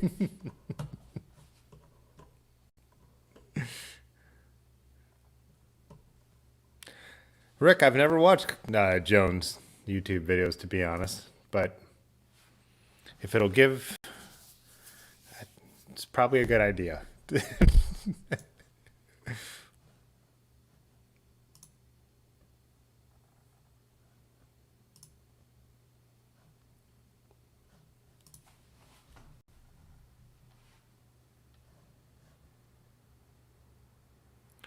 Nikolai bikes? Nikolai, I assume that's how you pronounce that.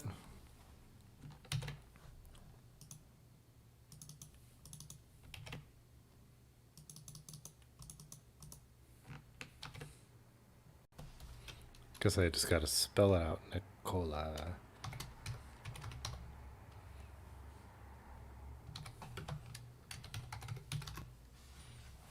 There we go. Oh, German bikes, huh?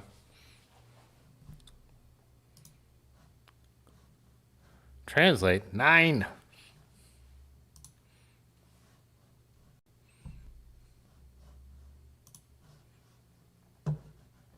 Scheißen.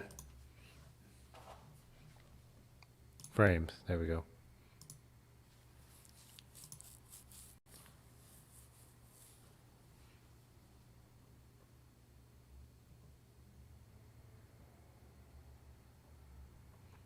Maybe I should have turned it to the English version.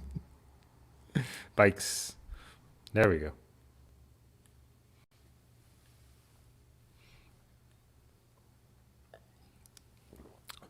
Wow, these are like super out there full suspension bikes, huh? Wow.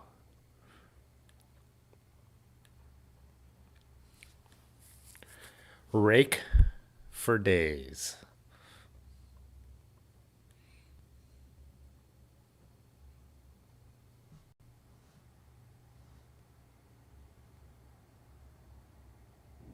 Oh, here's some of their more normal. Oh, so this is like a pinion gearing one.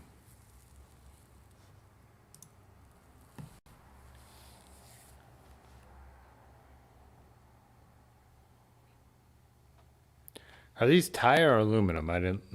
They got to be tie for that price, right?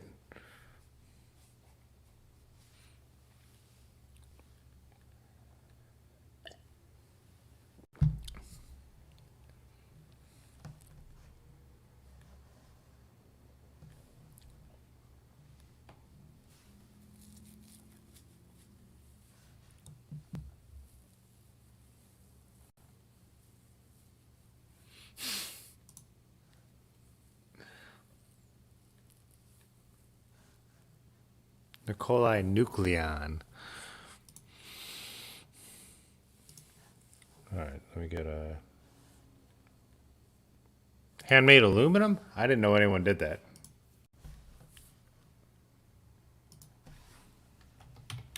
I didn't know you could hand make aluminum.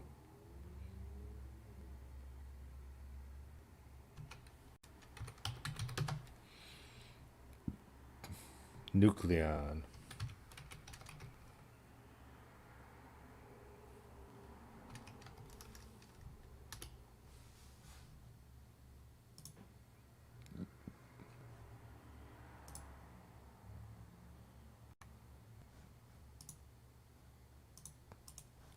Let me find a picture that's not minuscule in size.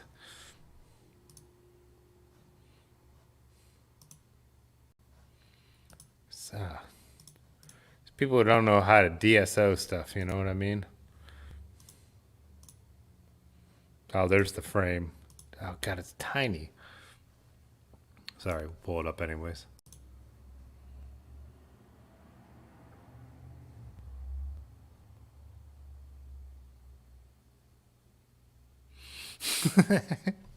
My whole thing should be just people who argue with each other. So I was looking at some of the other ones. Yeah, here's like the full built one. I just wish the pictures were bigger.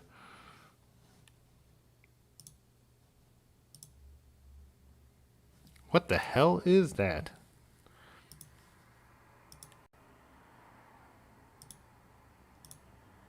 There we go.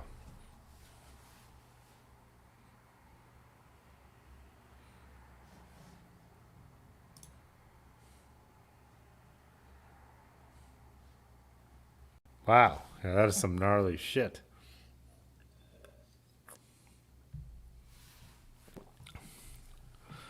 So this is a double chain system? Robots, Grand Subject says. Sorry, Grand Subject, I have not acknowledged you yet, but I've noticed your comments. It's just been when you're commenting during the chat, yeah. During the earlier conversation. Yanda, looks like something you should put together. Seems like right up your alley. Onboard gearbox monstrosity. Wow.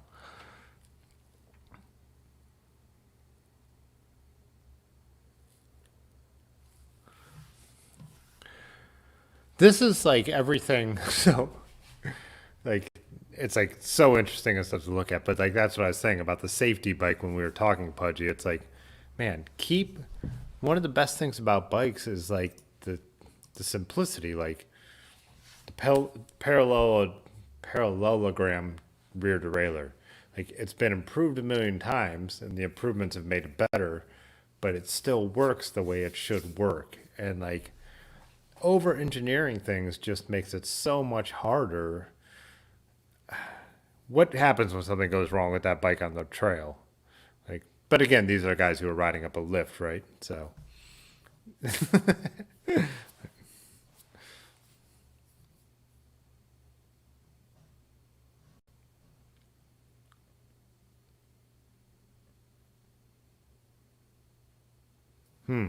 interesting.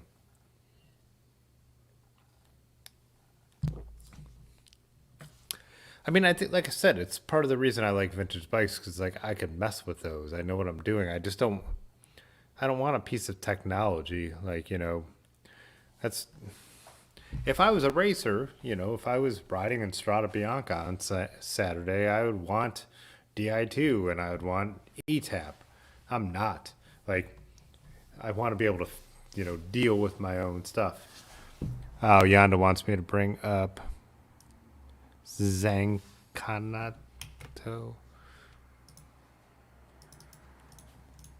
How do I pronounce that? Jesus is in here just to type it out again, so I have to do it on my own. Ooh, see, now we're talking.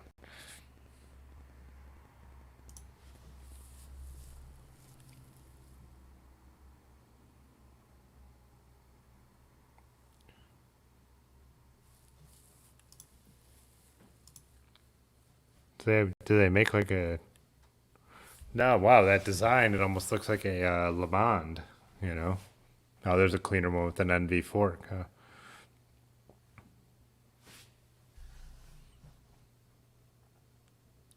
They do road and cyclocross. God, that's a tall ass bike they're showing a picture of, huh?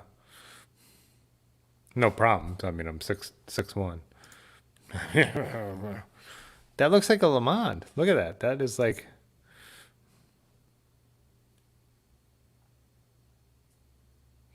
yeah, has his boner pants. What is it? I'm trying to picture what boner pants would be. Is there like extra space in the crotch, And we wonder why.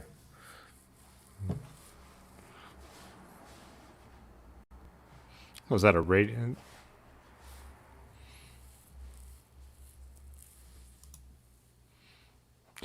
You're gonna tell me that doesn't look like a Le Mans? That's a compliment coming from. I mean,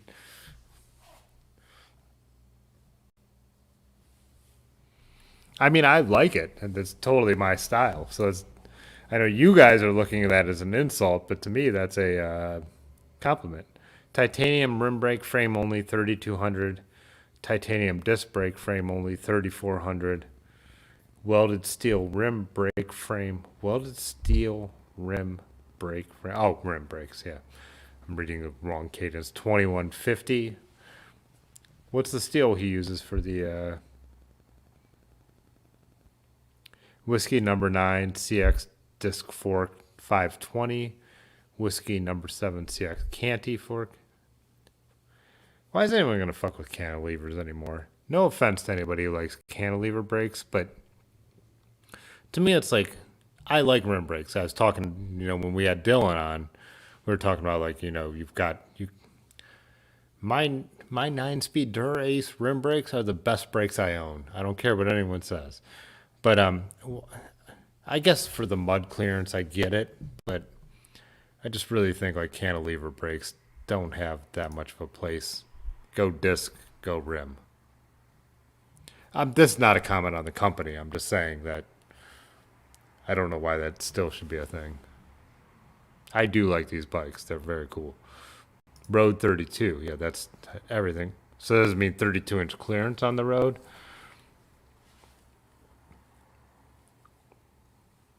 Oh, so the Road 32 could fit a 700 by 40.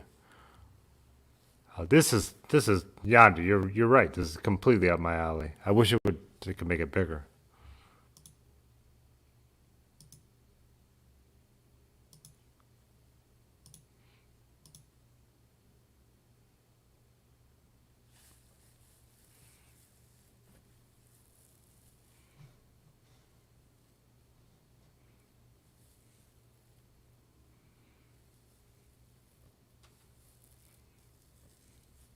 Yeah, Le Mans is the only American to win the Tour de France. Is he the? You know, I was wondering this too because he was the road race world champion too. Has any other American ever won the road world championship? And do we not hear about that because Americans only care about the Tour de France, right?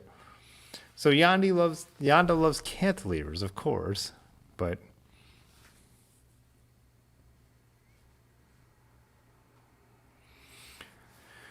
it's interesting to see Yonda and Pudgy. So you guys come from a certain era and a certain style of riding that care about cantilever brakes. So I'm someone who would skip that, like in my riding entirely. That would have no, you know what I mean? Like, and again, I'm like obviously I understand my blind spots, but I think like yeah, it's just something I don't. I just don't care about. I don't see why I need to deal with cantilever brakes. Like I'm gonna go from rim to disc.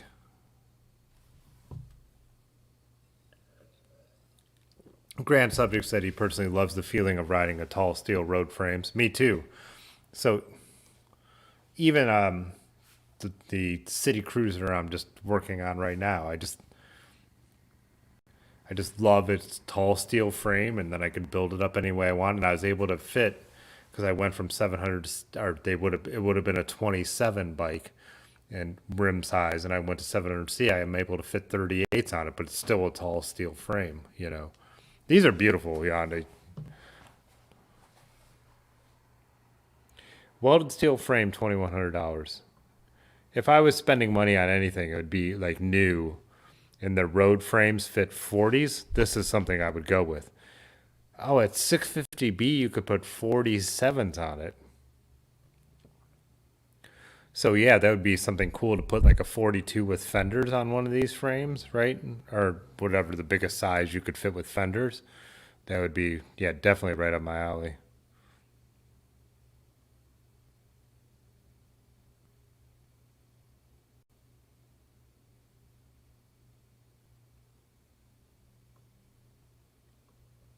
Do they even give complete pricing? No, you just add all the stuff on you want. I wasn't reading the rest of your guys' bullshit about trying to sell anyone on the outdated technology that is a cantilever brake.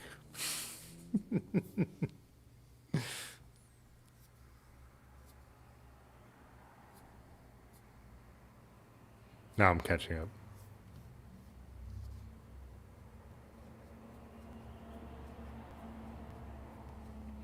So what is it? Is it the so is it the that angle of a cantilever brake that gives you more modulation? Is that why people like them?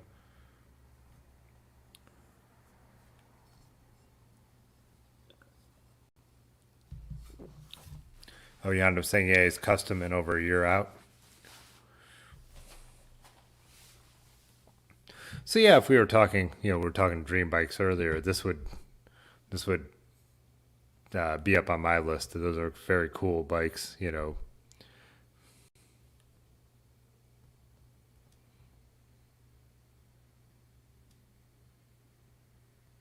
put 11 speed group set on there with a wide, super wide range, like an 11 to, you know, what 11 to 40 on there or something. Could you? How far can you go? Didn't we look at speed wagons a couple weeks ago?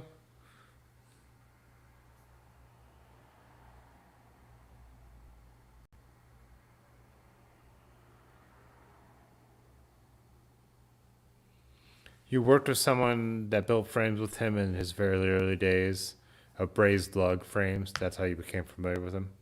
Yeah.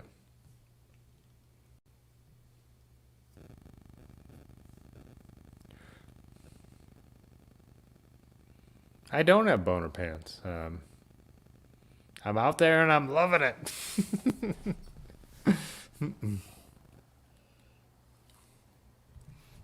What time is it, guys? 11:25. I've still got a little beer to finish, so there's still 16 people hanging out. I'll hang out for a little longer if you guys want to. And if anyone has any other, let's look at some other more bikes.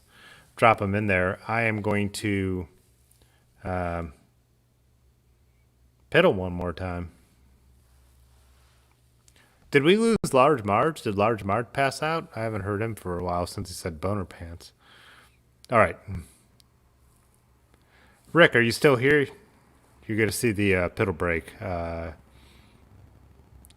break graphics.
Oh, so you Pudgy was saying that he doesn't like the welds on the Speedwagons.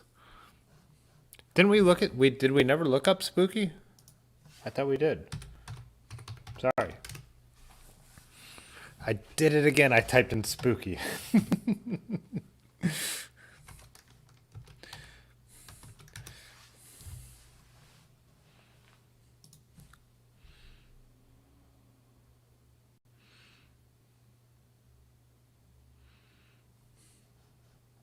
Oh, I like those. Yeah.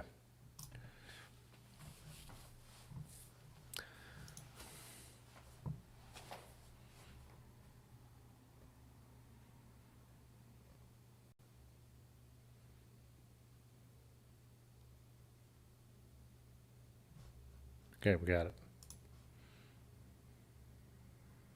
The spooky process. I like that too.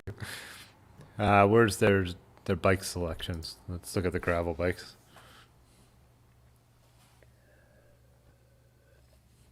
Starting at $3,000, is that for a complete build? Yeah, it looks like it. Tempered 7005C Italian aluminum tubing. 700 by 50. 650 by 2.25. 3 bottle cage mounts. Chris King headset.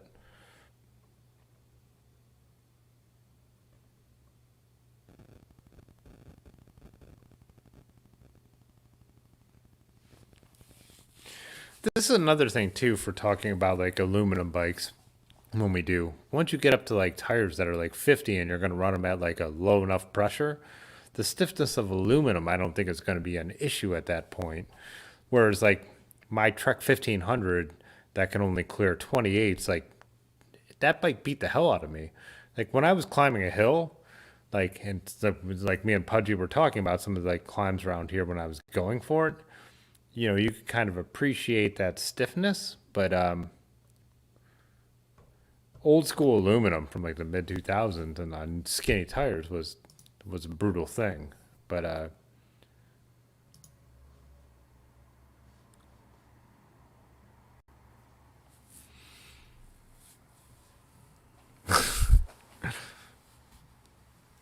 Spooky Project X, what would that be in the category? Now look up Spooky Project X and Spooky Metalhead. That's where they started. These be the road bikes.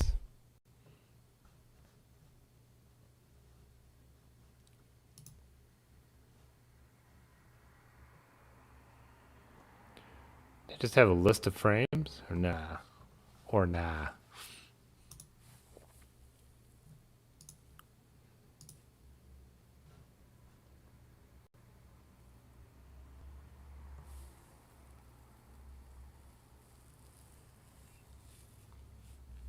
Yeah, journeyman running. Yeah, for sure, running fat tires. You have to Google those. Okay, so Spooky Project X. So we'll start with that. I'll spare you guys the Googling process.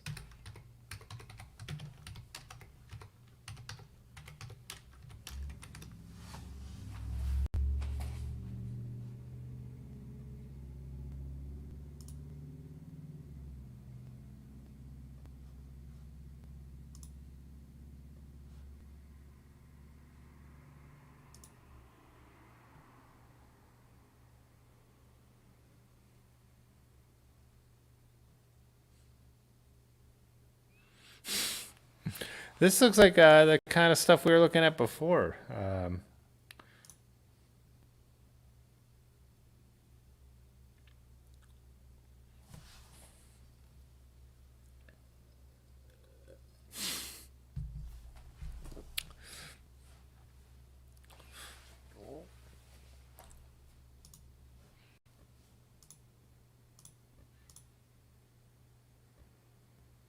Look at that thing.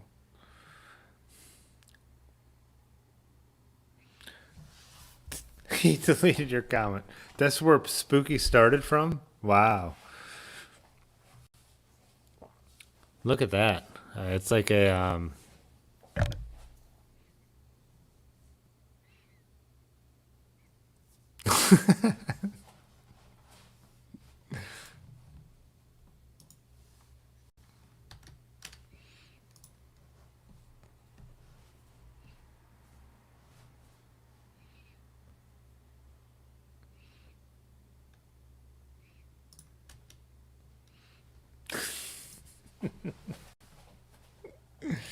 wow, that's interesting to see. Yeah, like the progression of anyone.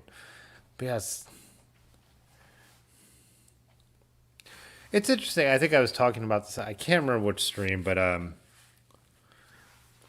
I know I was talking about it when Terry was talking about like Terry Berenson was talking about the mountain bike he loved, and he was doing like kind of what we're doing here. He was like pulling up bikes, and talking about the bikes he liked, and someone I think was asking same thing, like what as your because he's gotten more and more into mountain biking as much as like a he'd hate the word fixie track bike rider he was or whatever, but he was talking about like that kind of showing the pictures and the one he could get if he could get it, but it was so expensive.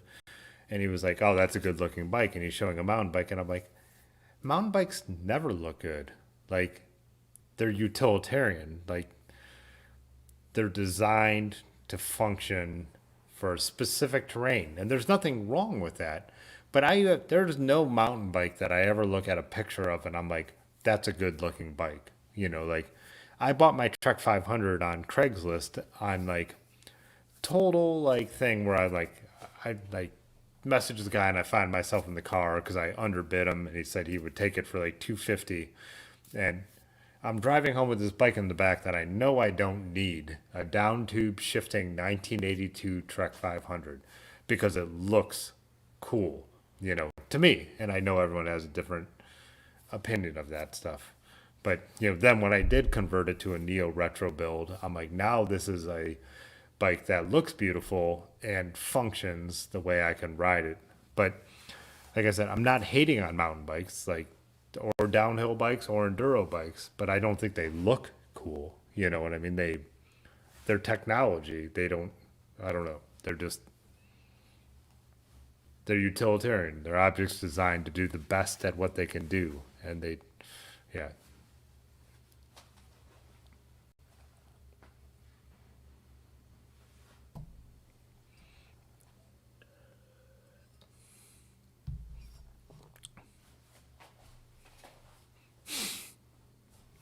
Why did I say something that got you guys into Chumbawamba speak here?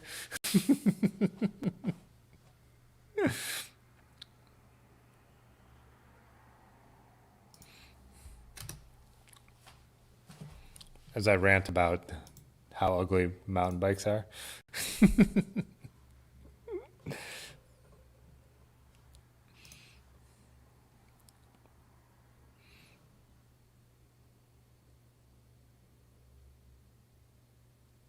Yeah, and again, it's just I think like you were saying, like you like I think if you were in the scene and new ones were coming out and you were like looking at them as like an object of envy or desire, or like that new one is better, and you were there in the moment, then they might have that cool aesthetic that made sense to you in that way. But I think they're designed to be functional, right?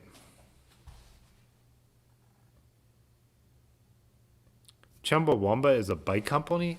Bike Chumba Bikes. All right, let's get over there.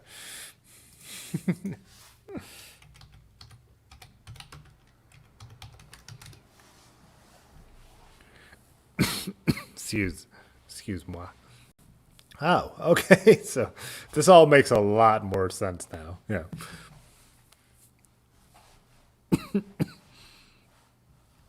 Handmade bikes. Ooh, look at this guy.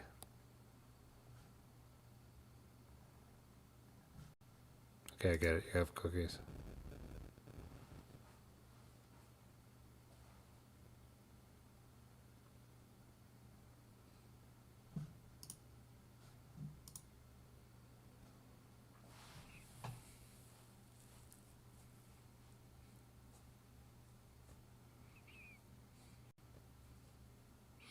Rusty's back.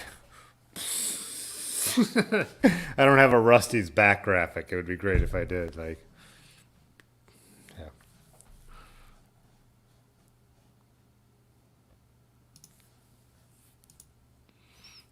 yeah. Okay. Okay. Yeah, these are pretty cool. Oh, I like that. I like that dark.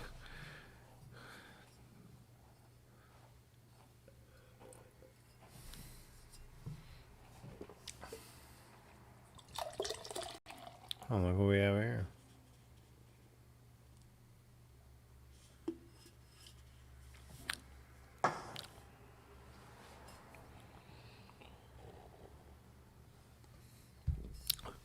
This guy is. That's pretty hot.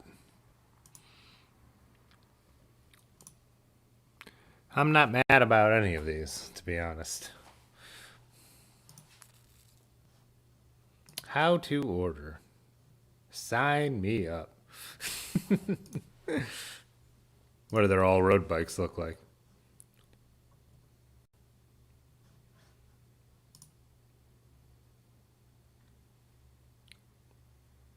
Titanium gravel bike. Oh, That's pretty cool looking.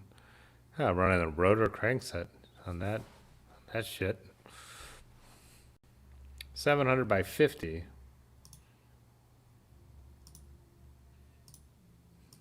Am I looking at the same exact bikes again? Oh, still not mad. Not mad about them this time either. Yeah, they're all road bikes and gravel bikes. It's the same bikes.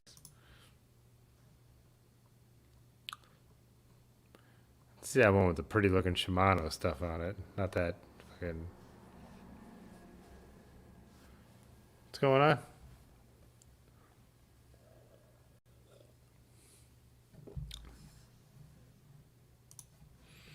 Yonda says, I get strength from having a seat stays from the top tube, but it's just upsetting to look at. Scale 1 to 10, how drunk is Tim? I think probably, what, 7? Like, 7 easy? Compared to last Thursday at 1.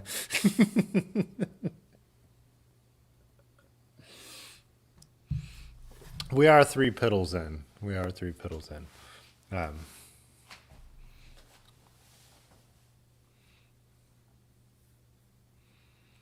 But I'm not like blackout, stare at the camera, Ben texting me to abort stream level yet. So that's a good, it's a good indicator, you know.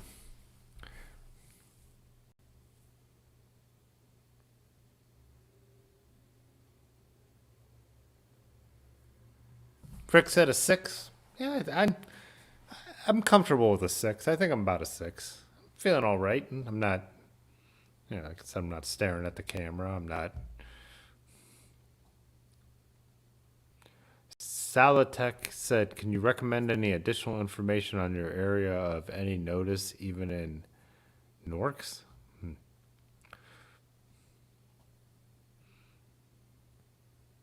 Yeah, I think timed out was probably a good idea. So, on was that Saturday, Large Marge? Me and Large Marge and Aaron were hanging out at her house having a fire to have a couple beers. And so after we got off the stream on Thursday, I texted Aaron something something it was the way I worded it. It wasn't even what I said. And when I saw her, she was like, "How drunk were you on Thursday?" I was like, "Oh, I was wasted." And then after we got off the stream, I think I finished another beer and listened to music and just stood here and danced. And she's like, "Oh, okay, that makes sense." And then I was like, "Yeah, Large Marge had to text me abort," and then it like snapped me out of whatever was going on. I'm like, "Gotta go," boop, like. And so on the next day when I talked to Erin, she had had a couple beers, and she's like, "I think I'm fine, long as Large Marge doesn't have to text me abort." So,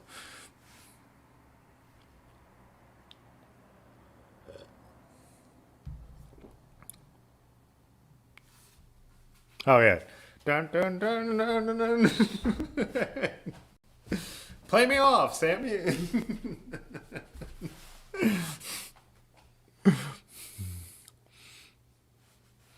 Not a coat hanger, isn't it? Like a what is that they used to do like that, like hook, you know? Yeah, Rusty's the SRAM guy. Well, always debates on this, but like I said, I really do think they have their places. Road group sets, I don't know why anyone's gonna fuck with SRAM, but it's just like my opinion, man. Uh,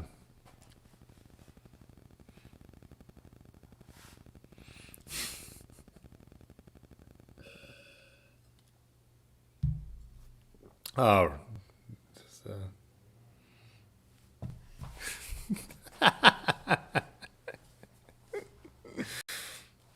maybe let's take it up to a 7 now. It's solid 7. Do you guys want to listen to my band again?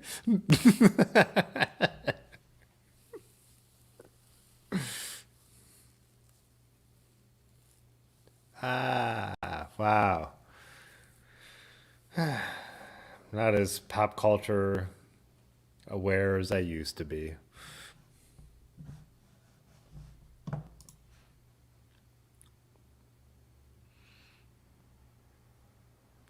Coat hanger is a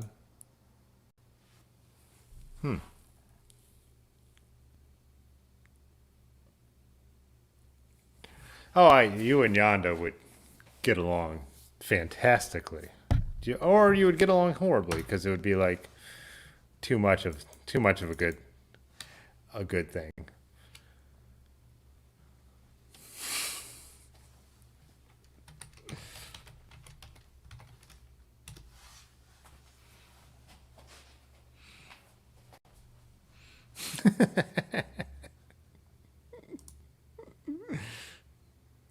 Everyone's going one by because Shimano owns all the good fucking.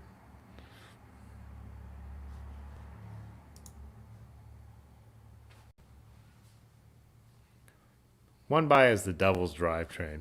If Jesus wanted bikes to be one by, he would have designed them that way. Let's be honest.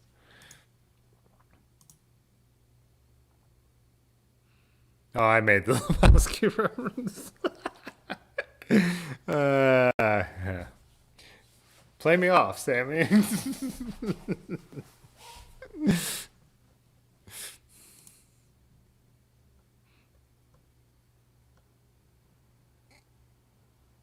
I thought I made a Caddyshack reference. Looks good on you, though.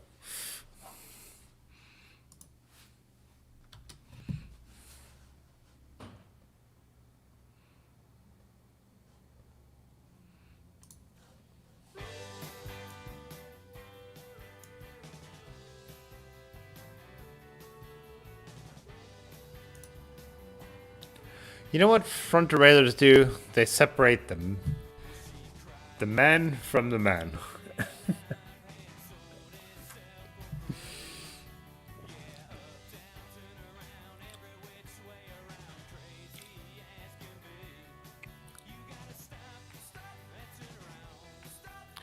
Sometimes you want to pedal down that hill, though, and that's what a front derailleur is for. Sometimes you need that 52. That 40 ain't gonna cut it.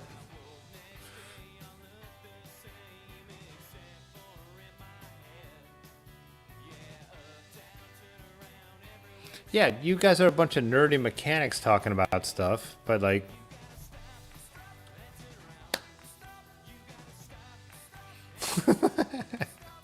I was being politically correct.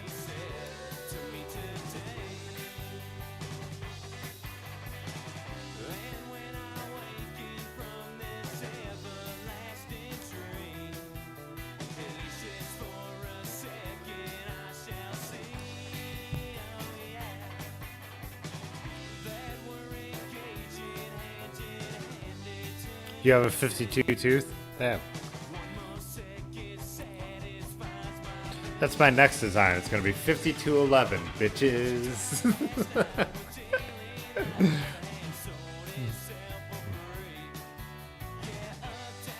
Not the only thing in a box, I'm guessing.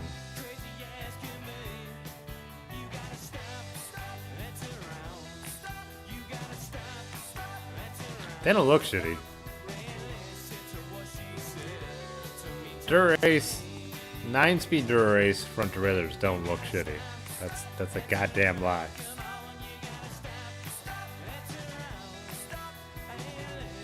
Yeah, sometimes you want to pedal into it. Sometimes you're trying to get it on both directions.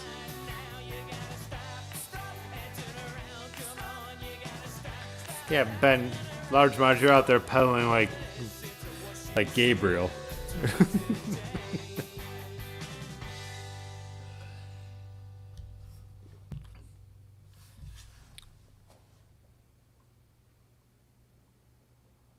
Can you guys hear that music or not?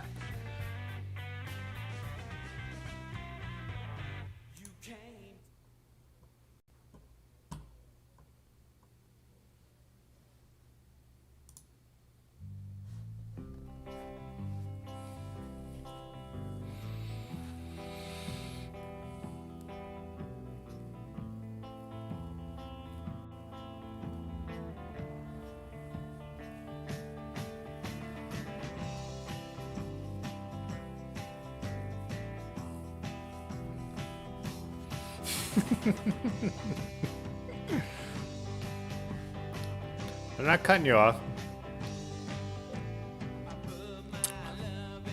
Guarantee this.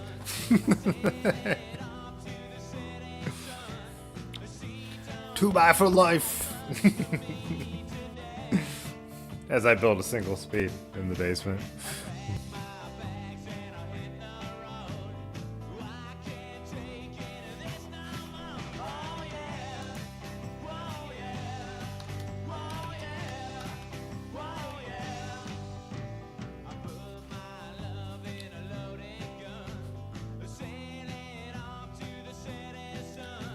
I'm just gonna let you guys talk while I listen to this song.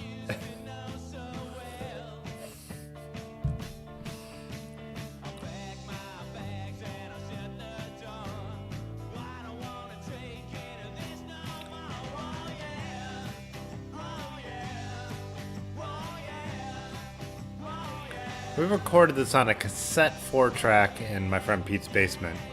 So this is not a studio, this is it's a 4-track that we bounced down a couple times, but yeah.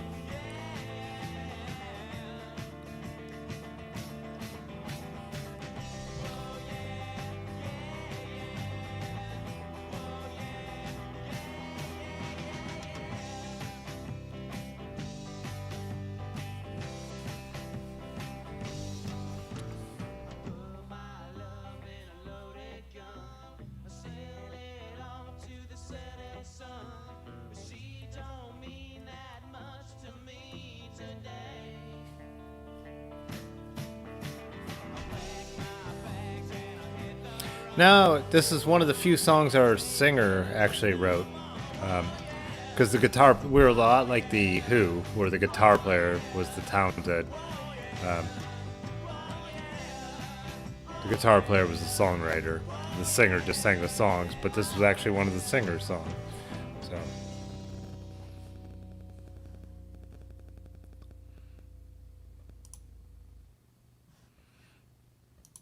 Ah, Pudgy, you're really funny.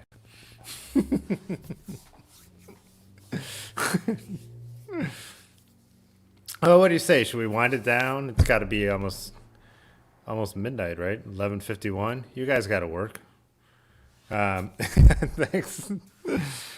Yeah, I'm actually going in the morning over to my friend Kyle's house to shoot some pictures of his kids. I actually tonight I did a bunch of portraits downtown Cuyahoga Falls, which is kind of cool for the arts group that's down here. They hired me to shoot the board of directors for this arts group that I kind of was involved with helping found. So I stand by the statement that we're a lot like the Who. Yeah, but this was a great stream. Like Pudgy, thanks for coming on. Like I had a blast. I think we'll definitely do it again. I mean, me and you could, as the kids say, rap about a lot of things. But Yanda. So yeah, Yanda, you got to come on. I think you might come on IRL if you know what that means. Probably not, but you probably think it's a bike measurement term. But yeah, so I don't have anything scheduled. I'm gonna road apple on Saturday. I think I'm probably gonna just run a camera again, but without the group, I don't know what's gonna come up. Tuesday, then like I said, if Jay Dandy is interested coming on, but doing Heron and Large Marge at least. So yeah, I don't know. Now I'm just rambling. Now I'm just wasting everybody's time. All right, see you guys. Peace. Love you. Okay, bye. All right. Cause Yeah. this time. Fitzwater photo.